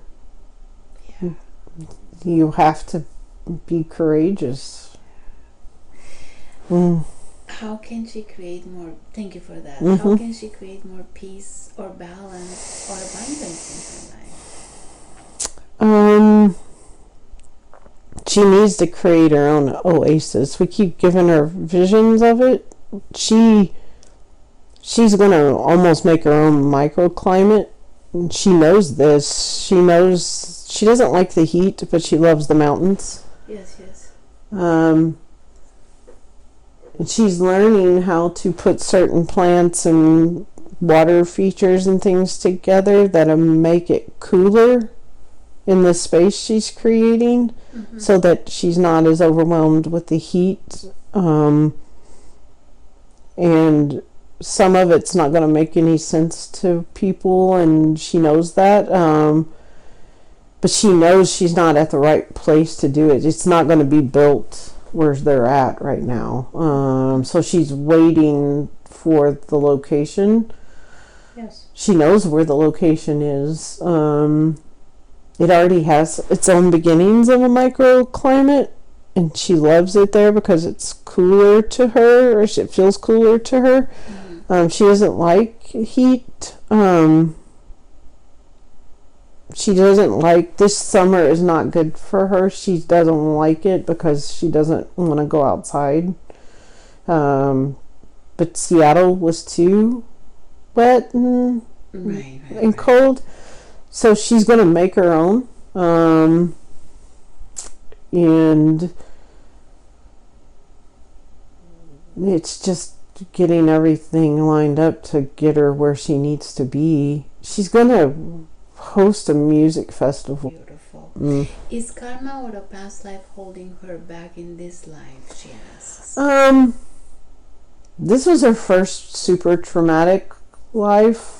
Like her last ending, with as a shaman and things, it was traumatic, but the life in general was not. Her oracle life was not. She doesn't come very often. To Earth or? To Earth. Yeah. She didn't really want to. It's not her favorite place to be. but there's not a lot of karma attached to her. She's too careful with people to create karma. And she has fun. What is best fun without drugs? She's like just enjoys things. But she helps other people with their karma, if that makes sense. So there's not anything particular that she needs to do. She, don't go accumulate any, but like what she's doing with other people around her right now that do have karma is the right thing to do. She's giving them space to heal. And to find ways to reconcile. Yeah, just to balance the karma. Right. She's helping balance karma. As a matter of fact, that's probably a gift she hasn't fully explored. She has not. I don't think she knew she had it. God. If she knew. I'm glad she asked the question. Yeah. It was not the answer she will have expected. Yes. But it's the answer. So, yeah. Going back to the body, is it the pain blockages and conditions that are not needed removed? They are. She may not feel great for a little bit. Like it takes time for the things that we've done to fully integrate. And there's probably some things she doesn't need in her body that she'll get rid of. What do you mean? Like the tumor we dissolved it, but it's all the pieces need to get out. Okay.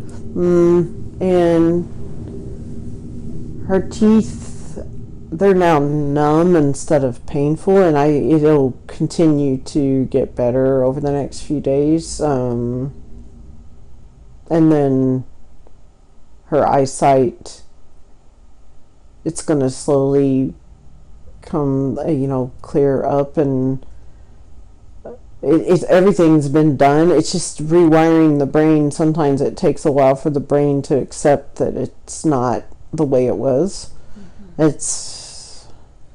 the arthritis? The arthritis, she's not going to need the medication. She needs to stay away from doctors for a while, or, like if she gets sick, sure, but like don't go back to an RA doctor or do the other stuff that they consider yearly or preventive. She should just not go to them for a while.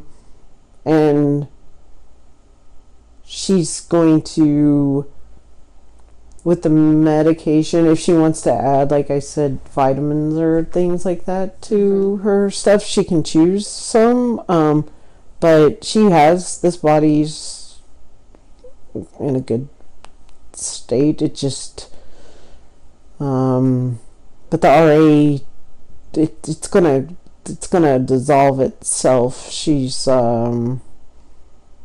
it's just very systemic. We're scanning, we're trying to get rid of a lot of it now, but it was 20 years of accumulation of medications and things. So she is going to probably, like, as long as she needs to drink a lot of water and eat well, enjoy the food she's eating. The enjoyment of it is more important than what. Oh, I like that. Thank you for that. Okay. Wow. Oh, this was great. Thank you. Thank you. Is there anything else I could have asked on her behalf and I didn't?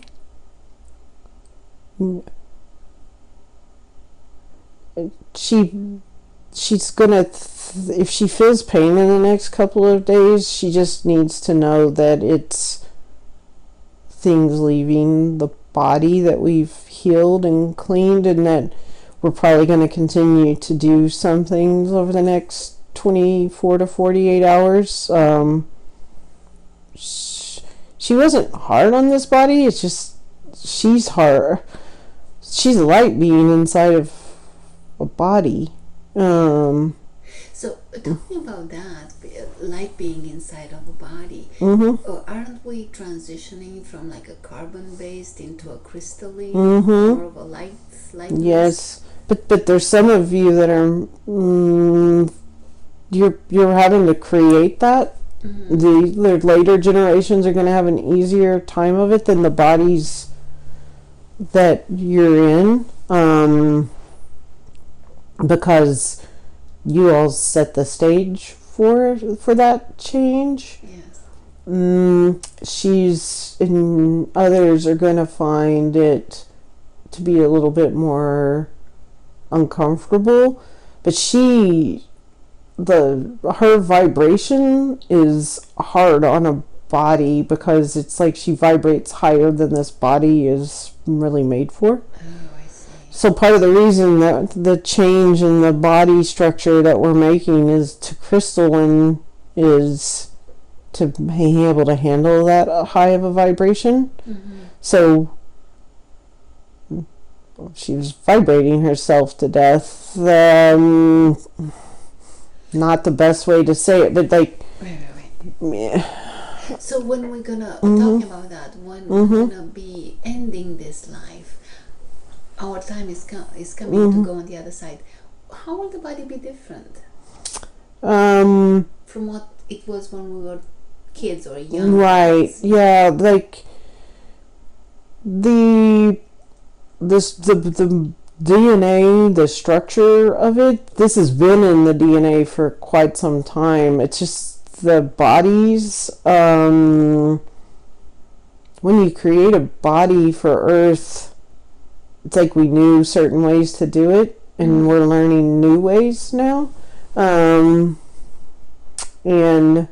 I think there was less idea that crystalline versus organic could coexist. And now we're seeing it can. So the problem is some of you are transition bodies, and maybe not completely ready for this type of transformation. It's a little harder on the bodies. We're helping her with some of that right now with the scanning that we did. We're trying to like bridge the gap a bit so that things like RA don't have a foothold on her, because part of that is when you're vibrating that high inside of a system that wasn't built for it, you cause it pain. I see. And it's not like we can give her some structures in the body to help with that. It's sort of like we're giving her little crystalline bodies that she's going to run the energy through versus trying to have an organic carbon body hold that much energy. So it's easier with the ascension or adapting to the new energy of the planet when you're helping. Right. So at different places in the body, nadis and meridians, and you can put symbols or crystalline bodies in place. I don't know if it's a 3D world thing, but more of a 5D world thing, to help with the vibrational changes that these bodies are going to have to go through. But if you're asking like a body from her age versus a newer generation body, scientists are going to see differences. Oh, I see. Than what they've seen in the past. On the molecular level? On the molecular level, yes. They're not going to understand what happened And it's going to be thrown off due to the fact that higher vibrational people will have more of it than others. Is that so? People who don't make that vibrational shift will look like regular organic molecular beings. So, for example, her life is changing because apparently she's choosing to make that vibrational shift. She's all light. So what's going to be the reality or the life living for her versus a person that doesn't shift or change? Yes, she's whether she's fully aware of it or not, and in this body she's going to be more 5D than 3D. The best way I can think to describe it is if you have say your wrist, you, instead of her just having bones and tendons and things that you can see in the 3D level, at the 5D level she's going to have extra almost structure. It's almost like a crop circle. If you ran power through a crop circle, it's actually 5D. It's not 3D. She's gonna we're doing something similar with human bodies right now, to where at the chakras or at the meridians or at the nadis, there's if you could see auras or put someone in a place where you could see their aura, you would actually see 5D bodies at critical points on their organic body. So I'm just going to put some of those in place for her. Otherwise, this body would continue to have pain because she's going to be, the more vibration she goes up, and it might even hinder her ability to raise her vibration because the body's pain would make her stop. So we're going to put structures in place to not allow that to happen, where she won't. So she'll have less discomfort. Right. And so she'll continue her journey and her ascension. Yeah. And we're going to use these, what would almost be, I would think of it as light structures, and above, it's almost like overlaying the 3D organic body with a light structure. Oh, I see. And so a lot of her vibration will run through that light structure versus trying to run through this organic construct. Yes. Thing. Yes. Yeah. Construct, a better word. So it's almost like we're going to overlay for people that are raising their vibration. We're working on this almost crystalline light structure that it almost clicks into place like an armor over these bodies, but it's invisible in this dimension. Oh, good. I'll ask for that myself too. Yes, you should. And you probably already have it started. Yeah. Thank you. Anything else you want to add before I close? Any advices? The angels, yes.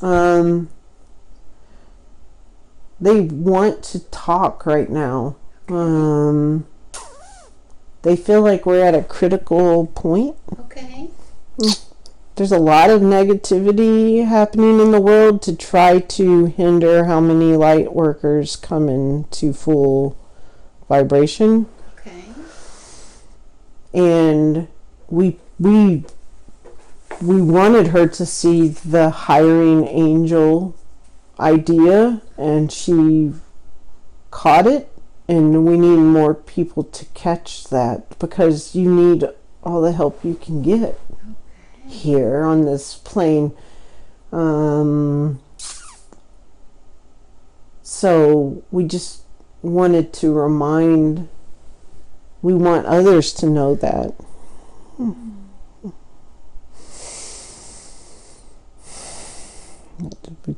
Put the angels to work. Put the angels to work. Thank you. So we'll pass the message all along. Thank you. Do you have any parting advices for Lori? Just don't be so hard on yourself. You're used to vibrating and being a little light being, and this is hard. You knew it was going to be hard. You knew this was going to be the hardest life you had, and you brought people with you that you trusted to go on this journey with you. You're going to start to recognize them. And one of the ways we think you should be able to do that is the people that are here with you, they're going to have aura that allows you to recognize. You're not going to notice the aura of other people necessarily, but for now, the people that are here with you as part of your soul tribe that you're creating, you're going to recognize them by the aura. By the aura.